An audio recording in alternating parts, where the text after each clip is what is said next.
આ સભામાં બેઠા છો, સભા પછી તમારી બેસવાની પોઝિશન થોડીક થોડીક બદલાયા કરશે.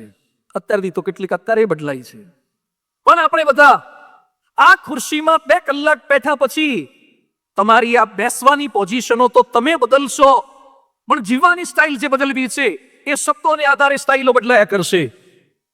એક આમાં સત્સંગમાંથી શીખવાનું છે. એટલે આજનો વિષય આ છે, મિલે સુર મેરા તુમારા. ભગવાન સ્વામિનારાયણના એક સમર્થ સંત થઈ ગયા સદગુરુ નિષ્કુળાનંદ સ્વામી, એમણે એક પંક્તિ રચી છે. જેને રચ્યું આ જગત જોને જોજવી એ જાતનું રે, જોતા મુંજાઈ જાય મત એવું કર્યું ભાત ભાતનું રે. શું સૃષ્ટિની રચના કરી છે ભગવાને! આપણે એક મોબાઈલ જોયા પછી આશ્ચર્ય થાય છે, એક માઇક્રોચિપ જોયા પછી આશ્ચર્ય થાય છે, એક સિમ કાર્ડ જોયા પછી આપણને આશ્ચર્ય થાય છે.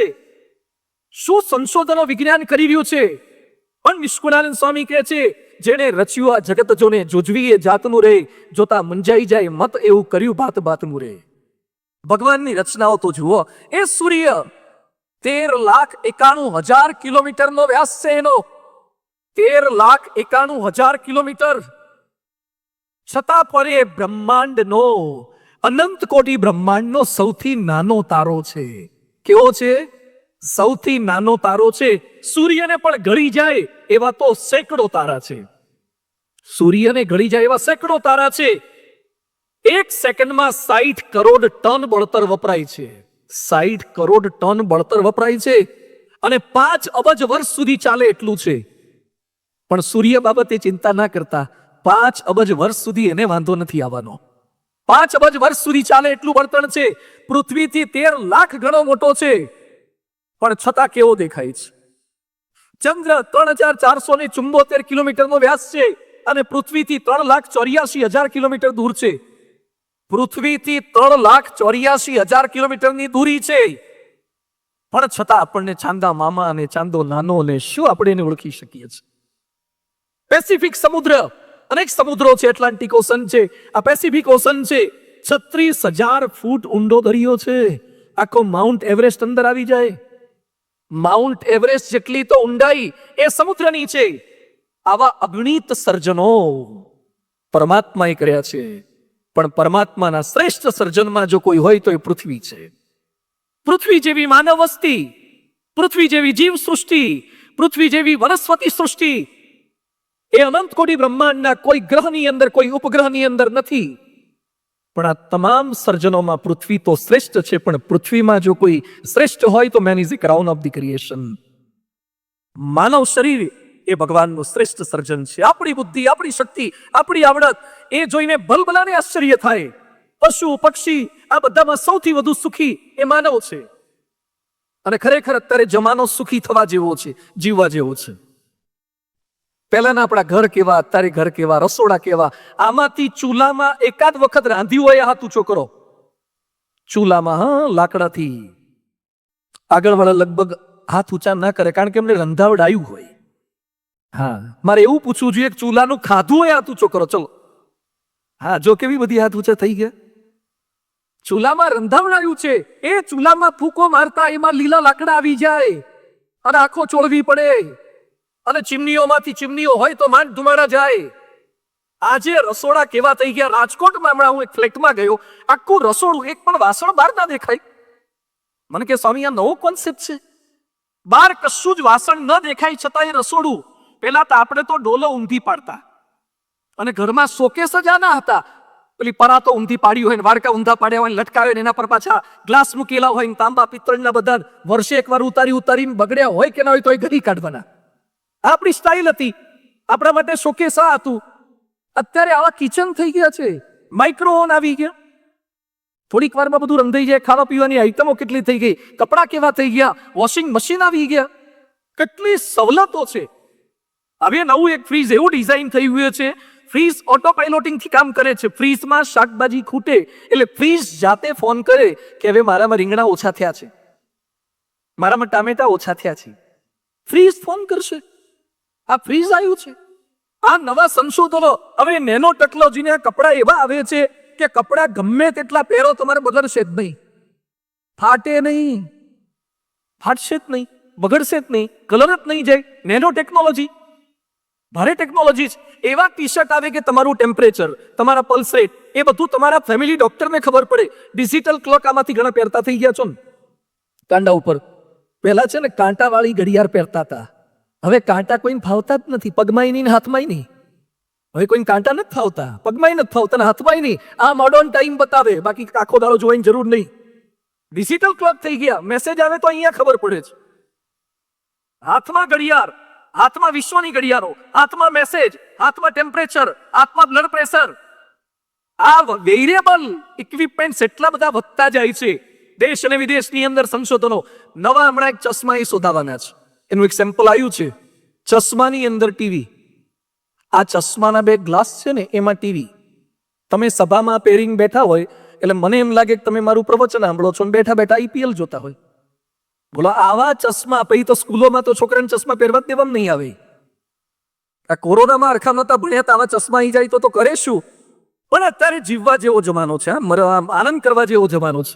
કેવું સુખ, ખાવાનું સુખ, કપડાં પહેરવાનું સુખ, અને કેવા કેવા કપડાં બધા જાત જાતના પહેરે છે. હમણાં અમે એક ભાઈના ઘરે ગયા, એના છોકરા એટલા ફાટેલા કપડાં પહેર્યા હતા, એના પગમાંથી ઢીચણ, કપડામાંથી પેન્ટમાંથી ઢીચણ અડધા બહાર આવી ગયા હતા.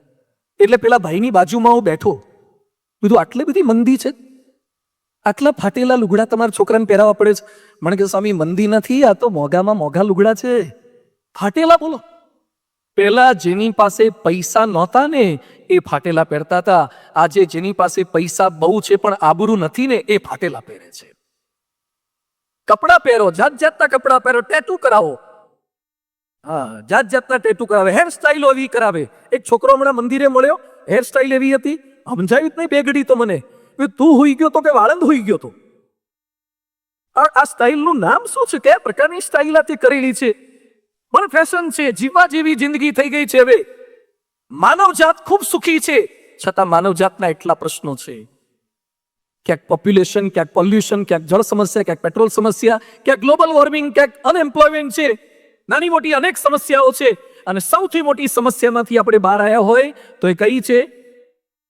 એક સાથે બોલો, કોરોના. કઈ છે? કોરોના. આજ સુધી આપણે કલ્પના નહોતી કરી કોરોના હારો આવો ખતરનાક હશે. પેલા કેટલાક શું કહેતા હતા કે જોજો હવે, કારણ કે શિયાળામાં આવ્યો ને, આપણે ડિસેમ્બરમાં શરૂ થયું, પછી કે ગરમી પડશે ને પછી કોરોના જતો રહેશે. એને એમ કે કપડા હુકાઈ જાય ને એમ કોરોના હુકાઈ જશે. હારો ઉનાળામાં નાખ્યું, ચોમાસામાં ભીનો નાખ્યો, શિયાળામાં પાછો આવ્યો. પહેલો વેવ ગયો, બીજો વેવ ગયો, ખતરનાક વાતાવરણ કરી નાખ્યું કોરોનાએ. દેખાય નહીં છતાં હેરાન બધાન કરે. પણ આપણને એવું કીધું કે કોરોના છે મંચુરિયન જેવો છે. પેલું ખાવાનું મંચુરિયન આવે છે અને ધતુરાના પેલા ડીડવા આવે છે, ધતુરાના કાંટા કાંટા વાળા. કોરોના આવો છે એવું આપણને કીધું, તો એ માની લીધું. કોકનામાં કોરોના આવી ગયો એટલે એનાથી દૂર રહેવા લાગ્યા. આ કોરોનાના કેવા અફતરશોક લાગ્યા છે. એક ભાઈ મંદિરે મને મળવા આવ્યા, મારી સાથે વાત કરતા કરતા હાથ આમામ કરે, થોડી થોડી વાર થઈને નાક ઉપર હાથ આમામ લઈ જાય. એટલે બધું આમામ કેમ કરો છો? મને કે ચેક કરું છું, ઓક્સિજન બંધ તો નથી થઈ ગયું. અરે કેવા ગભરાઈ ગયા, સાયકિક પેશન્ટ થઈ ગયા, બલબલા ગભરાઈ ગયા. અને કોરોનામાં ઓક્સિજનના અભાવે જેટલા મર્યા છે ને એના કરતા વધારે તો હિંમતના અભાવે મર્યા છે. હિંમતના અભાવે. જેની પાસે પોઝિટિવિટી હતી, હિંમત હતી, બળ હતી કે ભગવાન મારી સાથે છે, એ ટકી ગયા છે. ક્યાંક ભગવાનનો સંકલ્પ હતો, કેટલાક ગયા પર છે, પણ અંદર પોઝિટિવિટી. એમ ફરતી પાછા આપણે ભેગા થઈ ગયા એક આપત્તિને વિદાય આપીને. પણ કોરોનામાં જેટલા ઘર વિખાયા છે એના કરતા વધારે ઘર વિખાયા છે એ જુદા કારણથી વિખાયા છે. કોરોના કરતા પણ મોટી સમસ્યા છે બ્રેકિંગ હોમ. ખૂટતા ઘરો નહીં, તૂટતા ઘરો. ખૂટતા ઘરો નહીં પણ તૂટતા ઘરો. ઘર ખૂટે છે તો સરકાર મુખ્યમંત્રી આવાસ યોજના, પ્રધાનમંત્રી આવાસ યોજના, જાત જાતની આવાસ યોજના કરીને સરકારનો સંકલ્પ છે કે એક પણ માણસ ઝૂંપડપટ્ટીમાં ન રહેવો જોઈએ. અને આપણે અભિનંદન આપીએ છીએ કે ભારતના પ્રત્યેક માણસને ઘર ભાગમાં આવવું જ જોઈએ, દરેકને ઘર મળવું જ જોઈએ. રોટી, કપડા ઓર મકાનનો તો દરેકને અધિકાર છે. સરકાર પ્રયત્ન કરે, માણસ પ્રયત્ન કરે તો થઈ શકે. પણ ભૂકંપમાં જેટલા ઘર તૂટ્યા છે એના કરતા ઘર વધારે કુસંપમાં તૂટ્યા છે. ભૂકંપ કરતા પણ ખતરનાક કોણ છે? કુસંપ ખતરનાક છે. જેટલા સુનામીમાં ઘર વિખાયા છે એના કરતા વધારે તો અહંકાર એના વાવાઝોડામાં વિખાયા છે. ઘર મોટા થતા જાય છે, મન નાના થતા જાય છે, દિવાલો મજબૂત થતી જાય છે, સંબંધો તકલાદી થતા જાય છે. ઘરમાં રૂમે રૂમે નેટ હોય છે, પણ રૂમે રૂમે અપસેટ હોય છે. ઘણા ઘરમાં નેટ, આખા ઘરમાં નેટ. એક ભાઈના ઘરે ગયા અમે, મને કે સ્વામી બાથરૂમમાં વાઈફાઈ છે. ત્યાં બેઠા બેઠા શું કરવાનું? ત્યાં વાઈફાઈની શું જરૂર છે? ઓટો મોડમાં બધું લાવી દીધું છે. હમણાં એક છોકરો ગાડીનું પૂજન કરવા લઈ આવ્યો, અમે બેઠા, પછી એ છોકરો બોલવા માંડ્યો, મને કે ગ્લાસ ઓપન, તારો ગાડીએ ગ્લાસ ઓપન કરી દીધો. ગ્લાસ ક્લોઝ, તો ગાડીએ ગ્લાસ ક્લોઝ કર્યો. પછી રૂફ, સનરૂફ ઉપર આપ્યું હોય ને, સનરૂફ, એટલે સનરૂફ ઓપન, તો સનરૂફ ઉપરનું ખુલી ગયું. પછી બધું એડજસ્ટમેન્ટ, લાઇટ ચાલુ થાય, લાઇટ બંધ થાય, ડેકી ખુલી જાય. મને કે સ્વામી આ ગાડી એવી બનાવી છે ને, તમે બોલો એમ બધું કયું કરે. ગાડી કયું બધું કરે છે. તું લગન થયા તારા? મન કે ના, તું ગાડી કયું કરે એવી મળશે, પણ બોલો હવે તમે બોલો, હું નહીં બોલું. ગાડીમાં એમ કહો પારણું બંધ કરો, તો ગાડી બંધ કરે, પણ ઘેર જઈને કહો પારણું બંધ કરે. થાવ ઉભા તમે. દર વખતે બધું કયું ના થાય. કયું કરે એવી ગાડીઓ વિજ્ઞાન આપી શકશે, પણ કયું કરે એવા પરિવારના સભ્યો સત્સંગ આપી શકશે. તમારા શબ્દનું પાલન કરી શકે, વિજ્ઞાન આપી શકે, પણ જ્ઞાન જોઈશે. આજે ફાઇન પ્લેસ નહીં, પણ ફાયર પ્લેસ જેવા ઘર થઈ ગયા છે. મકાનનું નામ સત્કાર હોય, પણ અંદર ધુતકાર હોય. એકવાર એક ભાઈ પોલીસ સ્ટેશને ગયા. પોલીસને કે સાહેબ હું બહુ દુઃખી છું. શું છે? એ કે ઘરવાળા બોલે છે. હા કે બોલે? એ કે બોલે નહીં, મારે છે, બહુ હેરાન કરે છે. એ કે આખી પૃથ્વી પર સૌથી વધારે દુઃખી હું છું. પોલીસ કે આવું સ્ટેટમેન્ટ નહીં આપો, સૌથી વધારે દુઃખી તો અમે છીએ. એ કે સાહેબ તમે કેમ? એ કે દોસ્ત તું ક્યાંક ફરિયાદ કરવા જઈ કે છે? અમારે આ તકલીફ છે, પણ ફરિયાદ કરવા જવું ક્યાં? બહારથી ખબર પડતી નથી, અંદર તંત્ર થોડુંક જુદું હોય છે. પણ એ પ્રશ્નોની વચ્ચે કેમ રહી શકાય? આજે મારે ખાલી પ્રોબ્લેમ બતાવવા નથી, દરેક પ્રોબ્લેમના સોલ્યુશન લઈને અમે આવ્યા છીએ. દુનિયામાં તાળું બને ને એની સાથે જ ચાવી બનતી હોય છે, ચાવી મહિના પછી ના બને. દરેક તાળાની ચાવી હોય છે, દરેક સમસ્યાના સમાધાન હોય છે, દરેક પ્રશ્નના જવાબ હોય છે. શોધતા આવડવા જોઈએ તમને. જો પ્રેમાળ સંબંધો તમારા હશે, રિલેશન્સ તમારા વધારે સારા હશે, તો પ્રશ્નો આવશે, સમસ્યા આવશે, વિઘ્નો આવશે, સંકટો આવશે, આપત્તિ આવશે, પણ તમે શાંતિથી રહી શકશો. રામ, સીતા અને લક્ષ્મણ 14 વર્ષ જંગલમાં ગયા છે. સીતાજીએ 14 વર્ષ જંગલમાં જવાનું હતું.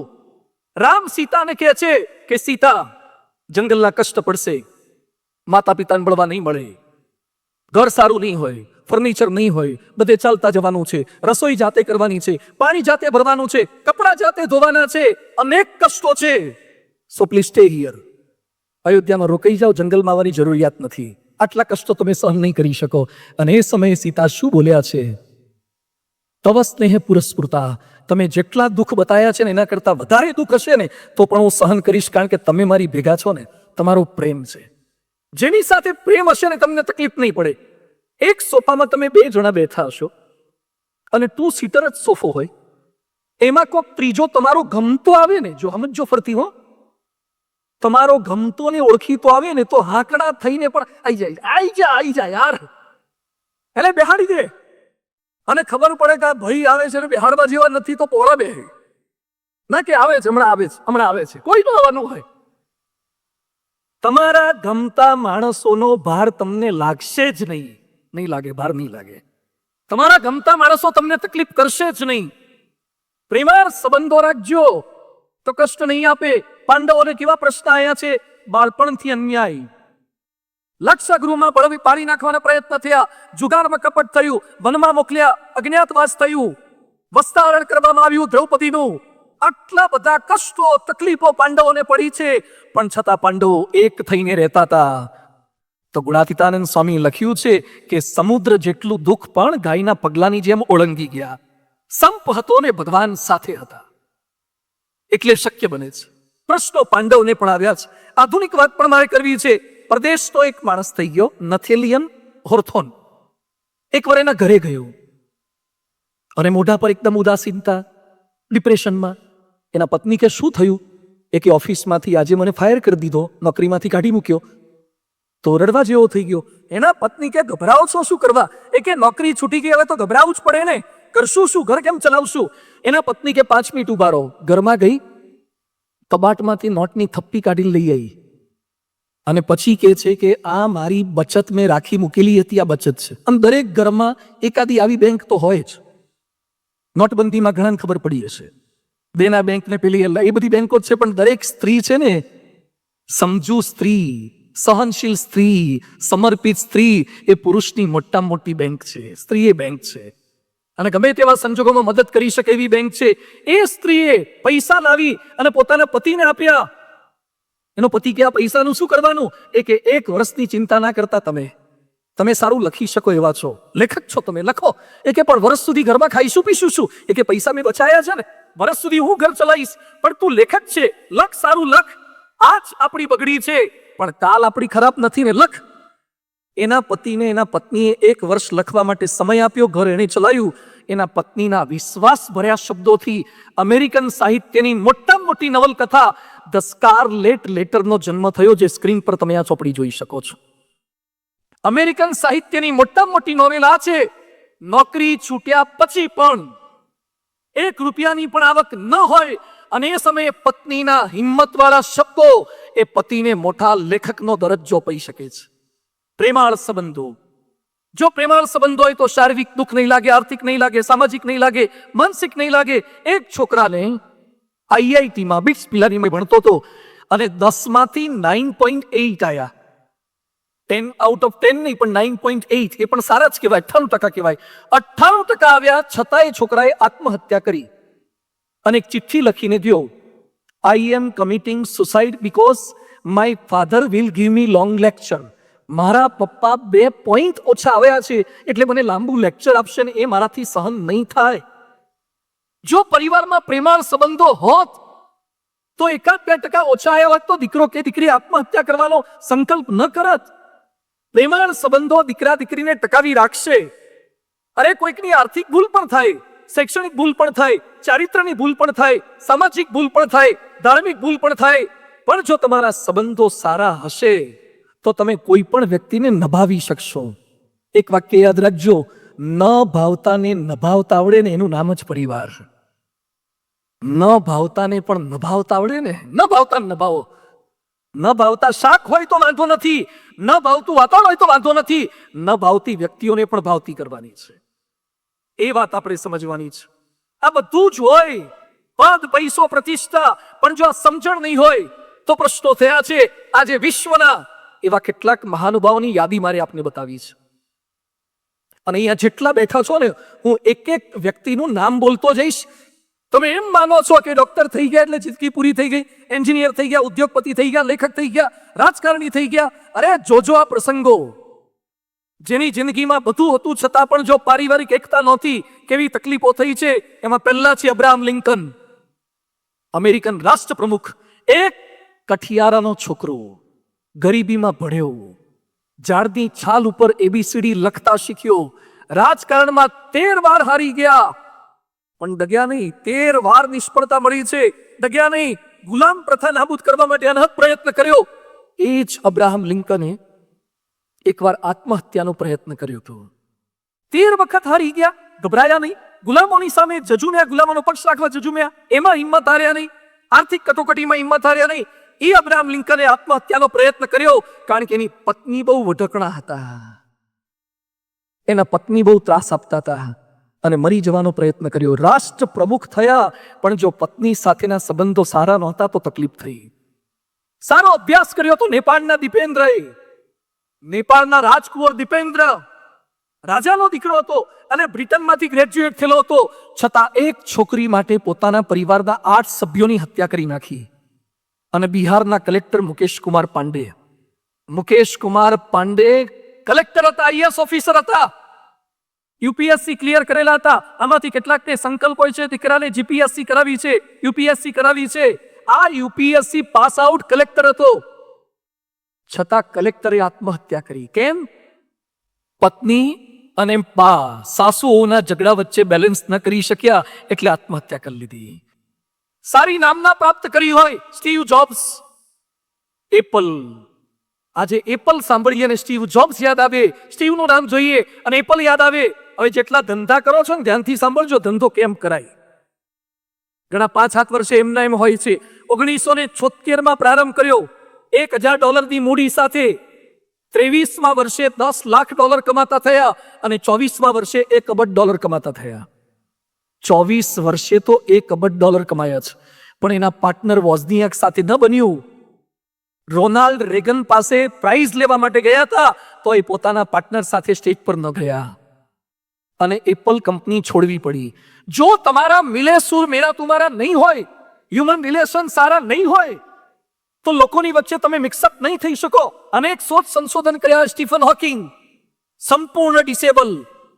પૃથ્વી પર આપણામાં ખોળખા પણ નાની મોટી હોય ને આ વૈજ્ઞાનિકને મગજ સિવાય લગભગ કશું હલતું નહોતું. એક આંગળી સેજ હલતી હતી. આવી પરિસ્થિતિમાં ઓક્સફર્ડમાં, કેમ્બ્રિજમાં, હાર્વર્ડમાં લેક્ચર આપતો હતો વૈજ્ઞાનિક. પીએચડી થયેલો. 2014માં એના પર ફિલ્મ બની છે, થિયરી ઓફ એવરીથિંગ. છતાં એના 2 લગ્ન નિષ્ફળ ગયા. 2 લગ્ન નિષ્ફળ ગયા અને એ મર્યા ને એ પહેલાનું એક સ્ટેટમેન્ટ આવ્યું. તો હું ધ્યાનથી બોલું છું, બધા ધ્યાનથી સાંભળજો. બ્રહ્માંડના રહસ્ય સમજવાને સમજાવવા સરળ છે, પણ ઘરમાં રહેલી પત્નીને સમજવી અતિ અઘરી છે. આ તો હું તો સ્ટીફન હોકિંગનું એક વાક્ય બોલ્યો છું. આ સ્ટીફનની એકલાની નહીં, ગામ આખાની અનુભૂતિ છે. સમજવા અતિશય અઘરા છે. અનેક શોધ સંશોધન થાય છતાં પણ અઘરું આ છે. વિપુલ સમૃદ્ધિ જીને રીને હાટ પાઈ હતી એને તકલીફ. વિન્સેન્ટ વાન ગોગ ચિત્રકાર સનફ્લાવરનું એક ચિત્ર દોર્યું હતું એણે. 45 કરોડમાં વેચાયું. એક ચિત્ર 45 કરોડનું. સનફ્લાવર, ખાલી સૂર્યમુખીનું ફૂલ દોર્યું, 45 કરોડમાં ગયું. તમે સૂર્યમુખીનું ફૂલ દોરો, કેટલામાં જાય? નીચે લખવું પડે આ સૂરજમુખીનું ફૂલ છે, કારણ ધતુરા જેવું લાગતું હોય. સૂરજમુખી દોર્યા પછી 45 કરોડમાં જાય. એ એમ કે છે કે ચિત્રકાર થવા કરતા એક સારો પતિ થયો હોત તો વધારે આનંદ આવત. અને આખી દુનિયામાં જે અત્યારે મોટું નામ છે બિઝનેસમેનનું, છોકરાઓ નામ યાદ છે? Elon Musk, SpaceX. એટલો પૈસાદાર માણસ છે, એટલો સાહસિક માણસ છે. જાત જાતનું સ્પેસએક્સ, ઇલેક્ટ્રિક ગાડીઓ, ઉડતી ગાડીઓ, આટલો પૈસાદાર માણસ છે. પણ છતાં એલન મસ્કની સંપત્તિ કેટલી છે? $269 અબજ. કેટલી? $269 અબજ. આટલો પૈસો છે, પણ છતાં એલન મસ્કને 3 વાર છૂટાછેડા થયા છે. એના કરતા તમે હારા નહીં? બોલો, તમે સફળ કહેવાય કે સફળ કહેવાય? તમે સફળ છો. જેફ બેઝોસ, $170 અબજ સંપત્તિ છે, એમેઝોનનો માલિક છે, એને 4 છૂટાછેડા થયા છે. Napoleon, I have any comfort of this world, but I have not seen 6 happy days in my life. 6 સુખના દિવસો જોયા નથી, કારણ કે પત્ની બહુ શંકાશીલ હતી. એલ્ટન જ્હોન, બ્રિટનનો પોપ સિંગર છે. એક રાતના 8 કરોડ રૂપિયા ફી લે છે. હિથ્રો એરપોર્ટ પાસે બંગલો છે. 20 મહિનામાં 1.5 વર્ષમાં 280 કરોડનું શોપિંગ કર્યું. 280 કરોડ 1.5 વર્ષમાં શોપિંગમાં ખર્ચ્યા. 56 જાતની કાર છે એના ઘરમાં. પોર્શે કાર છે, જેગુઆર છે, લેક્સસ છે, આવી બધી મોઘી મોઘી કાર છે. 5 ગ્રેમી એવોર્ડ મળ્યા છે. 35 જાતના કૂતરા રાખ્યા છે. 35 જાતના કૂતરા. આપણે લાગે 35 જાતના કૂતરા. રાજકોટમાં એક મોટી દુકાન બની, કૂતરાની નહીં પણ કૂતરાને જે ફૂડ આવે ને, કૂતરાના ખોરાકની દુકાન હતી. એટલે એમાં ઉદ્ઘાટનમાં અમને બોલાયા હતા. એટલે પછી મેં એને પૂછ્યું. એને કૂતરાનું વોશિંગ ટેબલ હતું, ડાઇનિંગ હતું, કૂતરાના ગાઉન હતા, કૂતરાનો આઈબ્રોનો સામાન હતો, કૂતરાનો હેર કટિંગનો સામાન હતો, કૂતરાના હાગરદાણા હતા. હાગરદાણા આવે ને આપણે પેલું ભેંસોનું, ઢોરનું, એમ કૂતરાનું બધું ફૂડ હતું, બધું કેટલ ફૂડ ને બધું. આ બધું બતાવ્યું. તો હારું, આ કૂતરા તો જલસાવાળી જિંદગી જીવે છે. પછી મેં એને પૂછ્યું કે આપણે રાજકોટમાં કૂતરા કેટલા? રાજકોટમાં કૂતરા કેટલા? મને કે 2 પદવાળા, 4 પદવાળા? 4 પદવાળા કેટલા? મને કે 35,000 કૂતરા છે. 35,000 પાળેલા કૂતરા છે રાજકોટમાં, સરાઉન્ડિંગ સૌરાષ્ટ્રના આજુબાજુ વિસ્તારમાં. તો કૂતરાની રેન્જ શું? આમ કૂતરાની કિંમત કેટલી? મને કે નાનો પેલો પોમેરિયન આવે છે ને 5,000 થી શરૂ થાય, અને પેલો હસ્કી કે રસ્કી એક આવે છે 15 લાખનો કૂતરો. 15 લાખનો કૂતરો, અને એને 3 એસી આપવા પડે. એ કૂતરાને નોર્મલ ટેમ્પરેચરમાં ના રખાય, એને 3 એસીમાં રાખવો પડે. એવા રાજકોટમાં 4-5 કૂતરા છે. કૂતરાની કિંમતો વધતી જાય છે ને માણસોની ઘટતી જાય છે. કૂતરા 15 લાખના કૂતરા થઈ ગયા. એના માટે વોશિંગનું જાતનું ગોઠવણ થતી જાય છે. તમે કૂતરા રાખો એટલે સુખી થઈ ગયા, શાંતિ થઈ ગઈ. આ એલ્ટન જ્હોનને પણ રેનાલ્ડ સાથે લગ્ન કર્યા, પ્રશ્ન થયા, અને ડ્રગ્સના રવાડે ચડી ગયો. ગાંધીજીને પ્રેરણા આપનાર ટોલ્સ્ટોય હતા. એ ટોલ્સ્ટોયને પણ તકલીફ થઈ છે. ગાંધીજીને પ્રેરણા આપનાર ટોલ્સ્ટોય મૃત્યુ પામ્યા ત્યારે ખિસ્સામાં એક ચિઠ્ઠી મળી હતી કે મારા ડેડ બોડીને મારી પત્નીએ હાથ પણ અડાડવો નહીં. કેમ ભાઈ? ગાંધીજીને તો પ્રેરણા આપતા હતા, ડાઈ વાતો કરતા હતા, તો પત્ની સાથે સંબંધો કેમ સુધારી શક્યા નહીં? કાર્લ માર્ક્સ, સામ્યવાદનો પિતા, કમ્યુનિઝમનો જનક, જે ચાઇનામાં અત્યારે છે ને કમ્યુનિઝમ, સામ્યવાદ, એનો જનક આ છે. 2 દીકરી અને જમાઈ આત્મહત્યા કરીને મર્યા. કામવાળી થકી, એના ઘરે કામ કરનારી બાઈ થકી એના છોકરા થયા. તોય પાછો દારૂડિયો, સ્ટોક માર્કેટમાં હાર્યો, પત્ની 2 વાર છોડીને જતી રહી, પત્નીના અગ્નિ સંસ્કારમાં ગયો નથી ને પાછો સામ્યવાદની ડાઈ વાતો કરતો હતો, કમ્યુનિઝમની વાતો કરે. દુનિયાની સફળતા જુદી છે, પરંતુ અંદર પરિસ્થિતિ જુદી છે. શોપનહોવર હોય કે ચાર્લી ચેપ્લિન હોય કે જ્હોન ગ્રે હોય.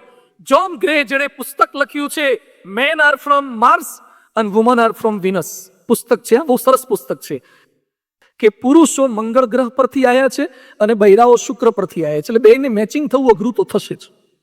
એક સિંગલ ફેસ છે, બીજો 3 ફેસ છે, એટલે થોડા ધડાકા થાય જ. એક એરટેલનું નેટવર્ક છે, બીજું વોડાફોનમાં મર્જ થતા વાર લાગે ને, થોડું કામ ભેગું કરતા વાર લાગે. આ પુસ્તક, એના પર પ્રવચન થાય, એના કાર્નેગી હોલમાં પ્રવચન થાય, 6 વર્ષ સુધી બેસ્ટ સેલર એનું પુસ્તક રહ્યું છે. એને 2 વખત છૂટાછેડા થયા. 60 લાખ પુસ્તક એના વેચાયા છે કે લગ્ન જીવનમાં સફળતા કેમ મળે. આ પ્રસંગો સાંભળ્યા પછી નથી લાગતું કે સિદ્ધિઓની ઊંચાઈ કરતા પણ સંબંધોની ઊંડાઈ વધારે જરૂરી છે? આપણા બધાના જીવનની અંદર પણ પ્રશ્નો આવશે, શારીરિક આવે, આર્થિક આવે, સામાજિક આવે. આ બધી જ સમસ્યાઓની અંદર જો આત્મીયતા હશે, હ્યુમન રિલેશન હશે, તો આપણે બચી જઈશું. ઘર માંડતા પહેલા હસ્ત મેળાપ તો બ્રાહ્મણ કરાવી આપે, પણ મન મેળાપ તો તમારે ઘરમાં બેહીને એકલાય કરવો પડે. ત્યાં બ્રાહ્મણ ના બોલાવાય. હસ્ત મેળાપ બ્રાહ્મણ કરાવે, ગ્રહ શાંતિ કરાવે. અને હવે તો કેવા કેવા લગ્ન કરે છે, ગીત સંગીતની રમઝટ, ડીજે એવું વગાડે છે. મોટી ઉંમર વાળાને થઈ જાય કે આપણે હારું રહી ગયું, ફરતી એકવાર જંપલાવા જેવું છે. આમાંથી ડીજે વગર પાણ્યા હોય હાથ ઊંચો કરો તો. શરમાયા વગર કરો યાર. ડીજે વગર પાણ્યા તોય ટકી ગયું ને, અને અત્યારે ડીજે વાળા બીજે જાય છે. એટલે ડીજે વગાડી હોય તોય બીજે જાય છે. હમણાં અમારા એક ભાઈએ લગ્ન કર્યા. શું લગ્ન કર્યા છે! કંકોત્રી 8,000ની. ચલો, પાલનપુરમાં છે કોઈ 8,000ની કંકોત્રી વાળો? 8,000ની કંકોત્રી, 18,000ની ડીશ, 18,000ની ભોજનની ડીશ. ચલો, આવતીકાલે 18,000ની એક ડીશ બધાને ખવડાવીએ તો વાંધો નથી ને. આ જ્યારથી મેં 18,000ની ડીશ સાંભળી છે ને ત્યારથી મને તું ખરા ખવડાવ્યું હશે. 18,000ની એક ડીશ, અને પીરસવા વાળા પાછા પરદેશથી લાવવાના. અને ત્યાં જેટલા સગાવાલા, ડેસ્ટિનેશન મેરેજ હતા રાજસ્થાનમાં, એક રૂમનું સગાવાલાને રહેવાની રૂમ 5 લાખની રૂમ હતી. 300, 400, 700 કરોડનો લગ્નમાં ખર્ચો. આ જેણે કર્યું છે એનું ઓળખું છું. આટલો ખર્ચો કર્યા પછી પણ એને છૂટું થયું છે, તો પ્રશ્નો આવવાના, પણ એને બેલેન્સ કરવાનું છે. મહાભારતની ઘટના સરસ છે કે દ્રૌપદીના સ્વયંવર હતા, શરત શું રાખી હતી કે ત્રાજવાના 2 પલ્લામાં પગ મૂકવાના છે, અને પછી અર્જુને મત્સ્યવેદ કરવાનો, પ્રતિબિંબ જોતા જોતા મત્સ્યવેદ કરવાનો. પહેલાના જમાનામાં દ્રૌપદી લાવવી હોય ને તો બેલેન્સ રાખવું પડતું હતું. હવે દ્રૌપદી લાવી લીધા પછી બેલેન્સ રાખવું પડે છે. પહેલા છે ને તમે બેલેન્સ રાખો તો દ્રૌપદી આવે, હવે બેલેન્સ રાખો તો દ્રૌપદી રહે, નહીં તો દ્રૌપદી જતી રહે. એટલે બેલેન્સ લગ્ન કર્યા પછી વધારે રાખવું પડે એવું છે. કઈ રીતે રે? હમણાં એક મોટું બિલ્ડિંગ બન્યું છે, એના ઉદ્ઘાટનમાં અમને બોલાવ્યા હતા, અને બહુ સરસ ફ્લેટ હતો, 5 BHK, અંદર ઇન્ટિરિયર એટલું સરસ હતું. એટલે મેં પૂછ્યું તમે બધાને આવું આપવાના? 5.5 કરોડનો ફ્લેટ છે, 5.5 કરોડનો એક.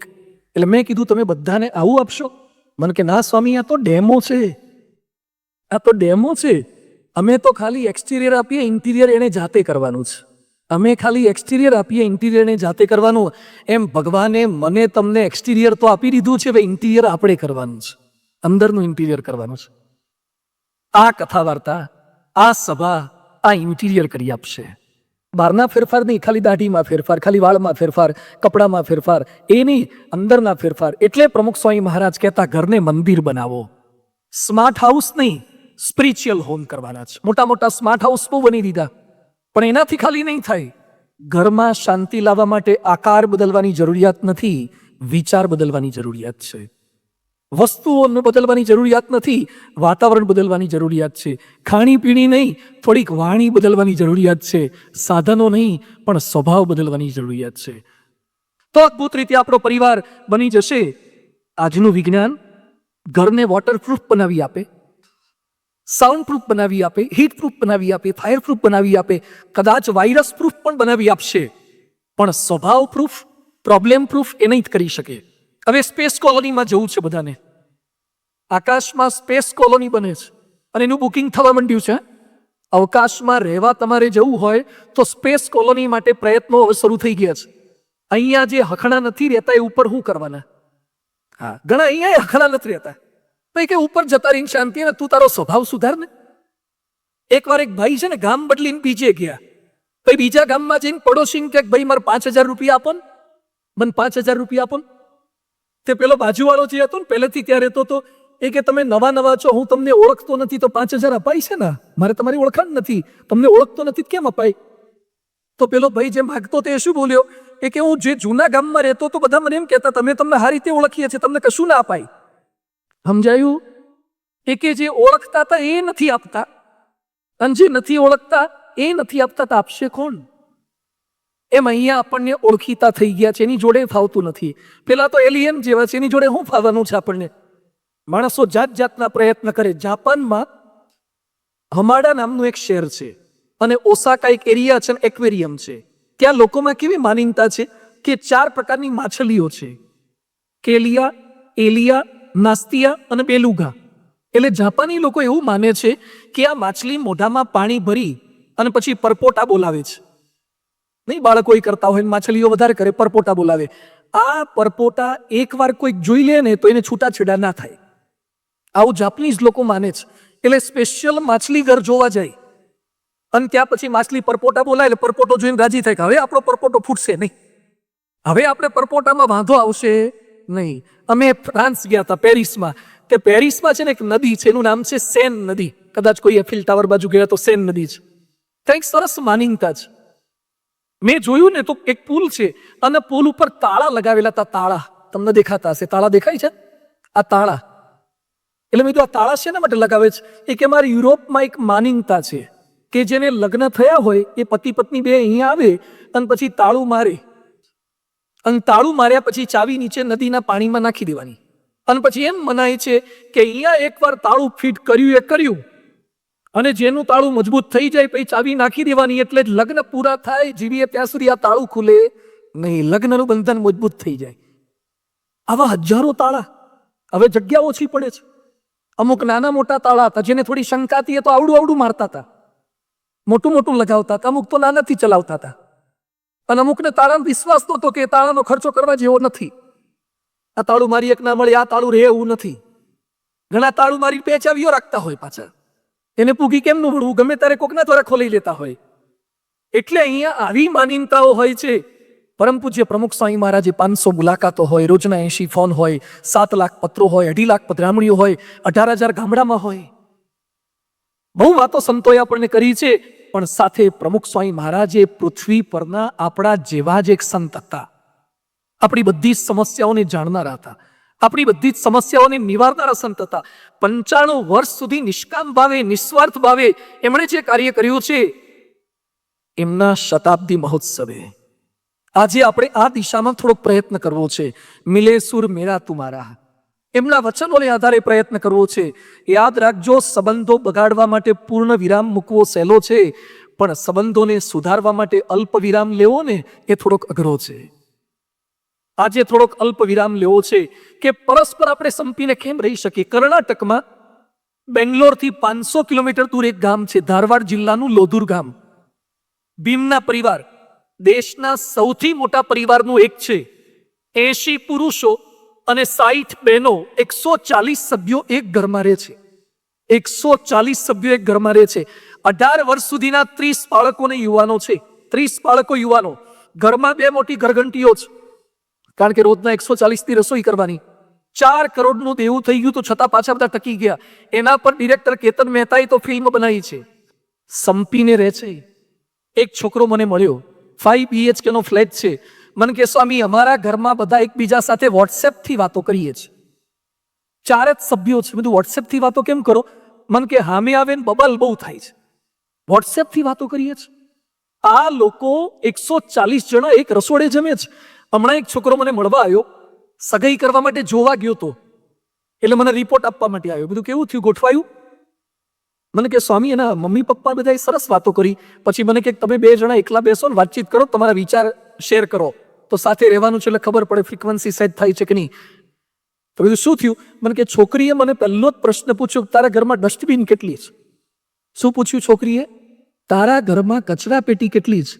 એટલે હું તો મૂંઝાઈ ગયો, કચરા પેટીનો આવો પ્રશ્ન પૂછાય સગાઈ કરતા પહેલા? પણ તોય મેં હિંમત કરીને કીધું કે એક કચરા પેટી છે ને પછી કોર્પોરેશન વાળા સિટી મારીને આવે છે, લઈ જાય છે. કચરા પેટી મોટી લઈને આવે છે. તો પેલી છોકરી મને કે વાય યુ કાન્ટ અન્ડરસ્ટેન્ડ, કેમ સમજતો નથી?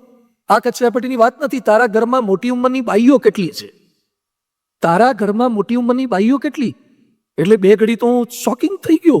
પછી મારે કેવું પડ્યું કે મારી મમ્મી છે, મારા દાદીબા છે, મારી ફોઈ ક્યારેક આવે છે, એ કે જે ઘરમાં 3 કચરા પેટી હોય એ ઘરમાં મને નહીં ફાવે. ના પાડી દીધી. હવે આ જમાના થતા જાય છે ભણેલામાં. બાઈઓને, આપણા ઘરના મોટી ઉંમરના સભ્યોને ડસ્ટબિન ગણે છે. તમે કોની સાથે ફ્રીક્વન્સી સેટ કરી શકવાના? કમનસીબી એ છે કે આપણે પદ, પૈસો, પ્રતિષ્ઠા એના માટે પ્રયત્ન કરી શક્યા, પણ બીજી વ્યક્તિ સાથે સેટ નથી થઈ શકતા. થોડુંક અઘરું છે, હું બોલું છું એટલું સહેલું નથી. એકવાર એક ભાઈએ ભગવાનને કીધું, ભગવાન લોકો એમ કહે છે કે સ્વર્ગમાં સુખ બહુ છે, નીચે તકલીફ બહુ છે, તો સ્વર્ગ સુધી એક રોડ બનાવી દો ને, તો પાલનપુરમાં તકલીફ પડે, મંદી આવે, વાયરસ આવે, સીધું સ્વર્ગમાં જતું રહેવાય. તો સ્વર્ગ સુધી એક રોડ કરી દો, એક સરસ હાઈવે બનાવી આપો. તો ભગવાન કે એમ તો કઈ થતું હશે સ્વર્ગ સુધી રોડ? એટલે તો સ્વર્ગ સુધી રોડ કરવો એટલે એમને ના થાય, બીજું કંઈક માગી લે. તો એક કામ કરો ને કે ભગવાન મારી પત્ની, મારી સાસુ, મારા પપ્પા બધા જ મારું કયું કરે એવું થાય. ભગવાન કે બોલ સ્વર્ગ સુધી સિંગલ કરવો છે કે ડબલ કરવો છે? બોલો. ભગવાને સમજી ગયા કે પેલામાં પડવા જેવું, આ માથાકૂટ ના કરાય, પેલું ટેન્ડર વહેલું પાસ થઈ જશે. અઘરું છે પણ પ્રયત્ન આપણે કરવાનો છે. આજે થોડાક એ કોન્સેપ્ટને લઈને આપણે આવ્યા છીએ. એ વાતોને આપણે સમજવી છે. બર્નિંગ પ્રોબ્લેમ છે, પણ ફેમિલીને એક કરવા માટે કયા કયા મુદ્દા સમજવાના? 6 ટોપિક પર થોડીક વાત કરવી છે. એમાં પહેલું છે લવ ફોર ફેમિલી. તમારા પરિવારને તમે પ્રેમ કરતા થાઓ. સ્ટીફન કવિ પાસે એક વ્યક્તિ ગયા જેને 7 habits of highly effective people પુસ્તક લખ્યું છે. એને પૂછ્યું કે મારે ને મારી પત્ની એકબીજાને ચાહતા નથી, અંદર અંદર પ્રેમ નથી રહ્યો, તો શું કરવું?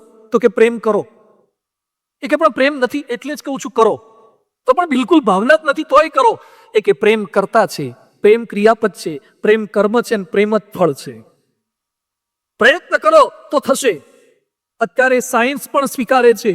ઉટાની એક યુનિવર્સિટી જેણે કીધું કે એકલવાયાપણું, તમે એકલા એકલા ફરતા હોય ને ખવરિયા કૂતરાની જેમ, અડકાયા કૂતરાની જેમ એકલા એકલા ફરીને ઘણા કોઈની જોડે મેચ જ ન થાય. અમુક જણ હરગવાની હિંગો હોય, કોઈ શાકમાં સેટ જ ન થાય.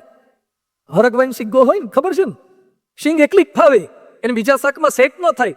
એમ અમુક સરગવાની સિંગ જેવા હોય છે, બીજા જોડે મેચ ના થઈ શકે.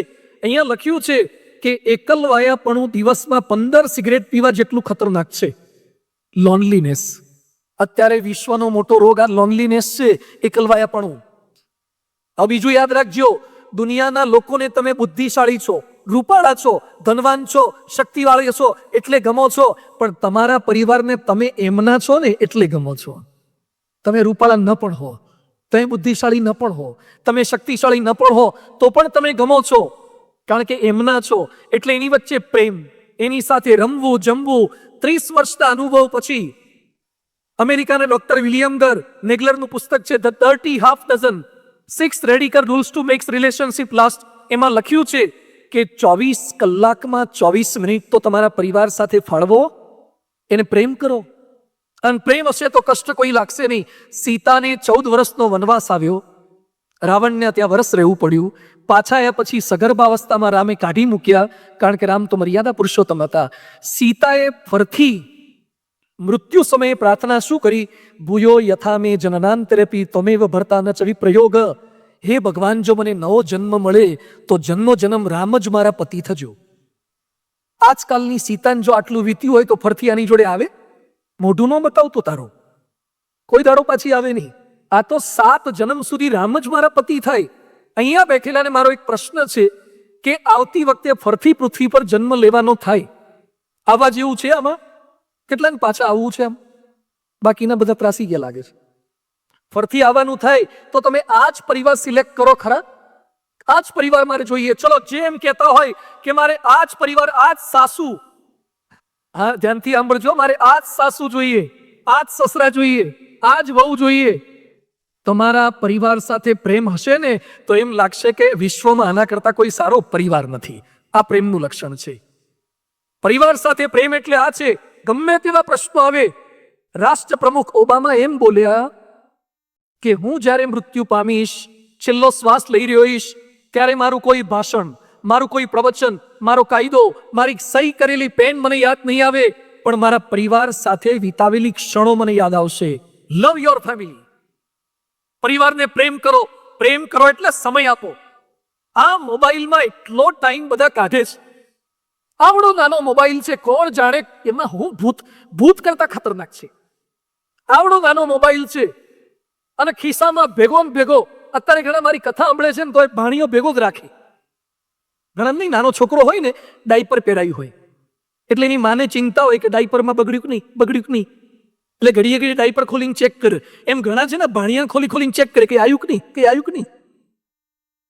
તમને શું આવવાનું છે આમાં મોબાઈલમાં? પણ એટલા મોબાઈલના ગુલામ થઈ ગયા સોશિયલ મીડિયાના. કરાગ્રે વસ્તી લક્ષ્મી કર બોલે તો એ બધું નહીં. કરાગ્રે વસ્તી ઇન્ટરનેટમ.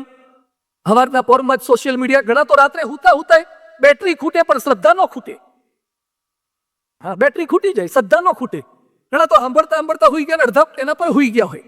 સવારે ઉઠે તાર તો મોબાઈલ હોધે ને પાછો એના પર તો હુઈ ગયો હોય. એટલા વ્યસની થઈ ગયા છે. કૂતરું સ્થિર રહે અને પૂંછડી હલે તો વાંધો નહીં, પણ પૂંછડી સ્થિર હોય ને આખું કૂતરું હલે તો તકલીફ ના કહેવાય? એમ આવડો નાનો મોબાઈલ અને આપણને આખા હલાવે. એના એટલા ગુલામ થઈ ગયા. મેં ગઈ વખતે કદાચ ઉલ્લેખ કર્યો તો મેં લંડનમાં હતા અને પેલો નાનો છોકરો રડતો હતો. એટલે મેં કીધું એની મમ્મીને આપી દો. મને કે સ્વામી હમણાં છાનો રાખું. તો બોલો ખિસ્સામાંથી મોબાઈલ કાઢ્યો ને આઈફોન હતો ને પેલા નાનો ટાબરિયો, એટલે ઘોડિયામાં તો એના હાથમાં આપણે છોકરો આમામ કરવા માંડ્યું. નાનું ટાબરિયું આમામ કરીને એને જે ફાવતી હતી, જે ગેમ ફાવતી હતી એ કાઢી હરાય અને રમવા માંડ્યું. શાંત થઈ ગયું. એટલે બધું આ કેમનું શીખ્યું અને આને કેમની તાલીમ આપી? પછી મને લાઈટ થઈ કે હવે જેટલા નવા આવવાના અંદરથી ડાઉનલોડ કરીને જ આવવાના, અંદરથી બધા વર્ઝન સાથે જ આવવાના. આ શીખવાડ્યા. તાલીમ આપણે આ આપી. પહેલા છત્રપતિ શિવાજી હતા, માતા જીજાબાઈ હાલરડા સંભળાવે. એક ભાઈ મને કે પહેલા શિવાજી જેવા શૂરવીર હતા, હવે શિવાજી જેવા કેમ નથી થતા? જીજાબાઈ હોય ને તો શિવાજી આવે. આપણે શૂરવીર કરવા હોય તો જીજાબાઈ થવું પડે છે. એ વાતોને સંસ્કાર આપવા પડે છે. સમય આપો. બધાને મારી વિનંતી છે. એક ભાઈના ઘરમાં હું ગયો હતો. એ લોકોએ એક ટોપલી રાખી છે.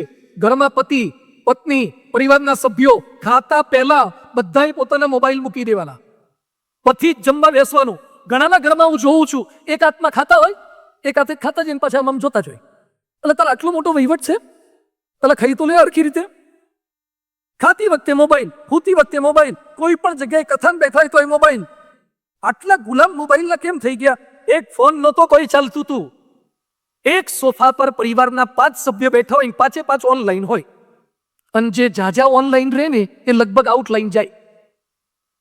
એકલા જે ઘણા લોકો છે ને એકલા હસતા હોય. કોઈક એકલો હસતો હોય તો સમજવાનું કે ક્યાંક કનેક્ટ થયો લાગે છે. કોઈક એકલો એ મલકાતો હોય તો સમજવાનું કે ક્યાંક કનેક્ટ થયો લાગે અથવા તો ડિસ્કનેક્ટ થયું લાગે છે. બેમાંથી એક હોય. એટલા મોબાઈલમાં. હમણાં હું બોમ્બે જતો હતો, પેલી દુરંતો ટ્રેન હતી. રાત્રે 11:30 બેઠા હતા તો એક દાદા અમારી સામેની બર્થ ઉપર સૂતા હતા. લગભગ 75-80 વર્ષના. તમે થોડો પરિચય કર્યો. પછી બધું હવે તો દાદરે ઉતરવાનું છે, સવારે 6-6:30 ઉતરવાનું સેન્ટ્રલ કે દાદર સુઈ જઈએ. હું જોતો તો દાદા કરે છે એવું કે દાદાએ હેન્ડસ્ફ્રી કાઢી કાનમાં ભરાઈ અને દાદા 80 વર્ષના દાદા રાતે આમ 11:30 શરૂ કર્યું. બોલો ટચ સ્ક્રીન. હવે આ દાદાને જન્મ્યા પછી તો મોબાઈલ હતોય નહીં. હમણાં પણ હારા એવું શીખી ગયા. હવે તો મોટી ઉંમરના ડોહા ડોહી બેઠા ગહતા હોય છે. આમ ગહતા હોય છે. હવે તો વોટ્સએપમાં નથી કંઈક આવતું, પેલા ચિમ્પાન્જી આમ જોતા હોય છે. એટલે તમને હારો મોબાઈલ વાપરતા આવડે એમાં અભિમાન ન કરો, કારણ કે વાંદરા એ વાપરતા થઈ ગયા છે. ચિમ્પાન્જીઓ એ મોબાઈલ વાપરે છે.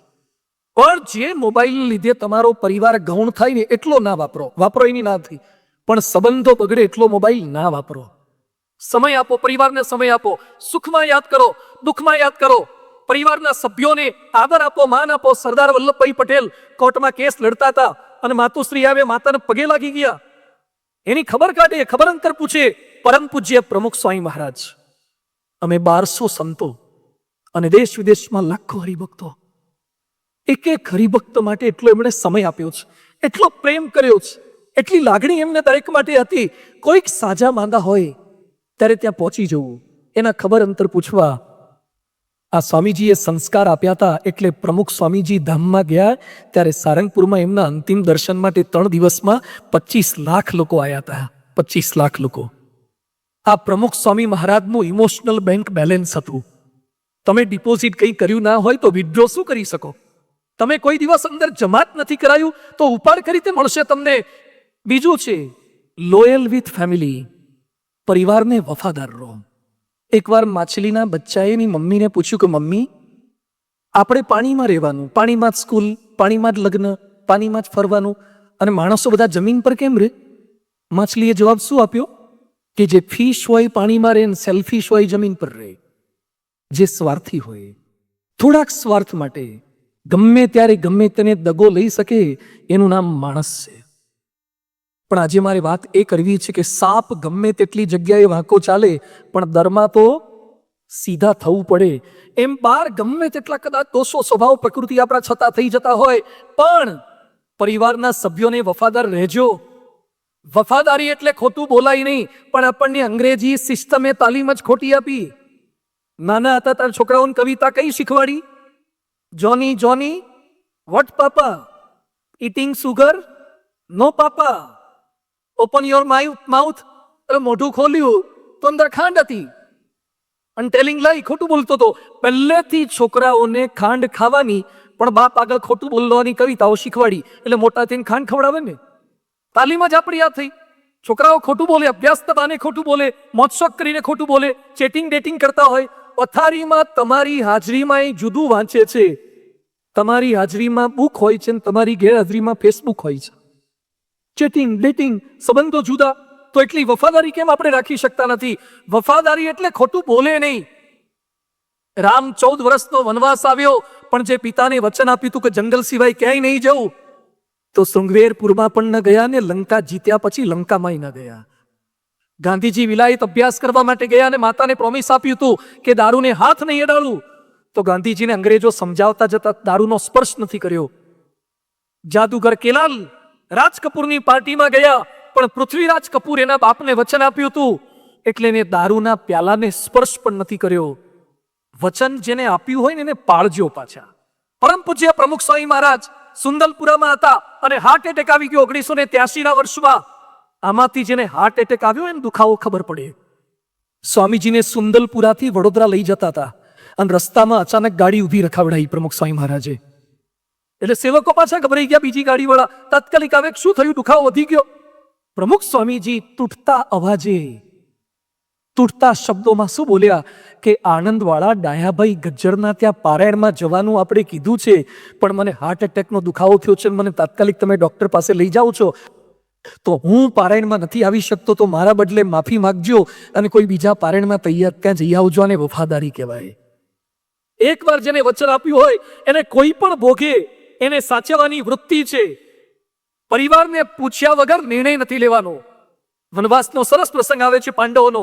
પાંડવો જંગલમાંથી પસાર થતા હતા અને બધા સૂતા હતા. ત્યાં પેલો ચોકી કરવા માટે ભીમ જાગ્રત હતો અને ત્યાં એક બાઈ આવી, હિડીમ્બાઈનું નામ.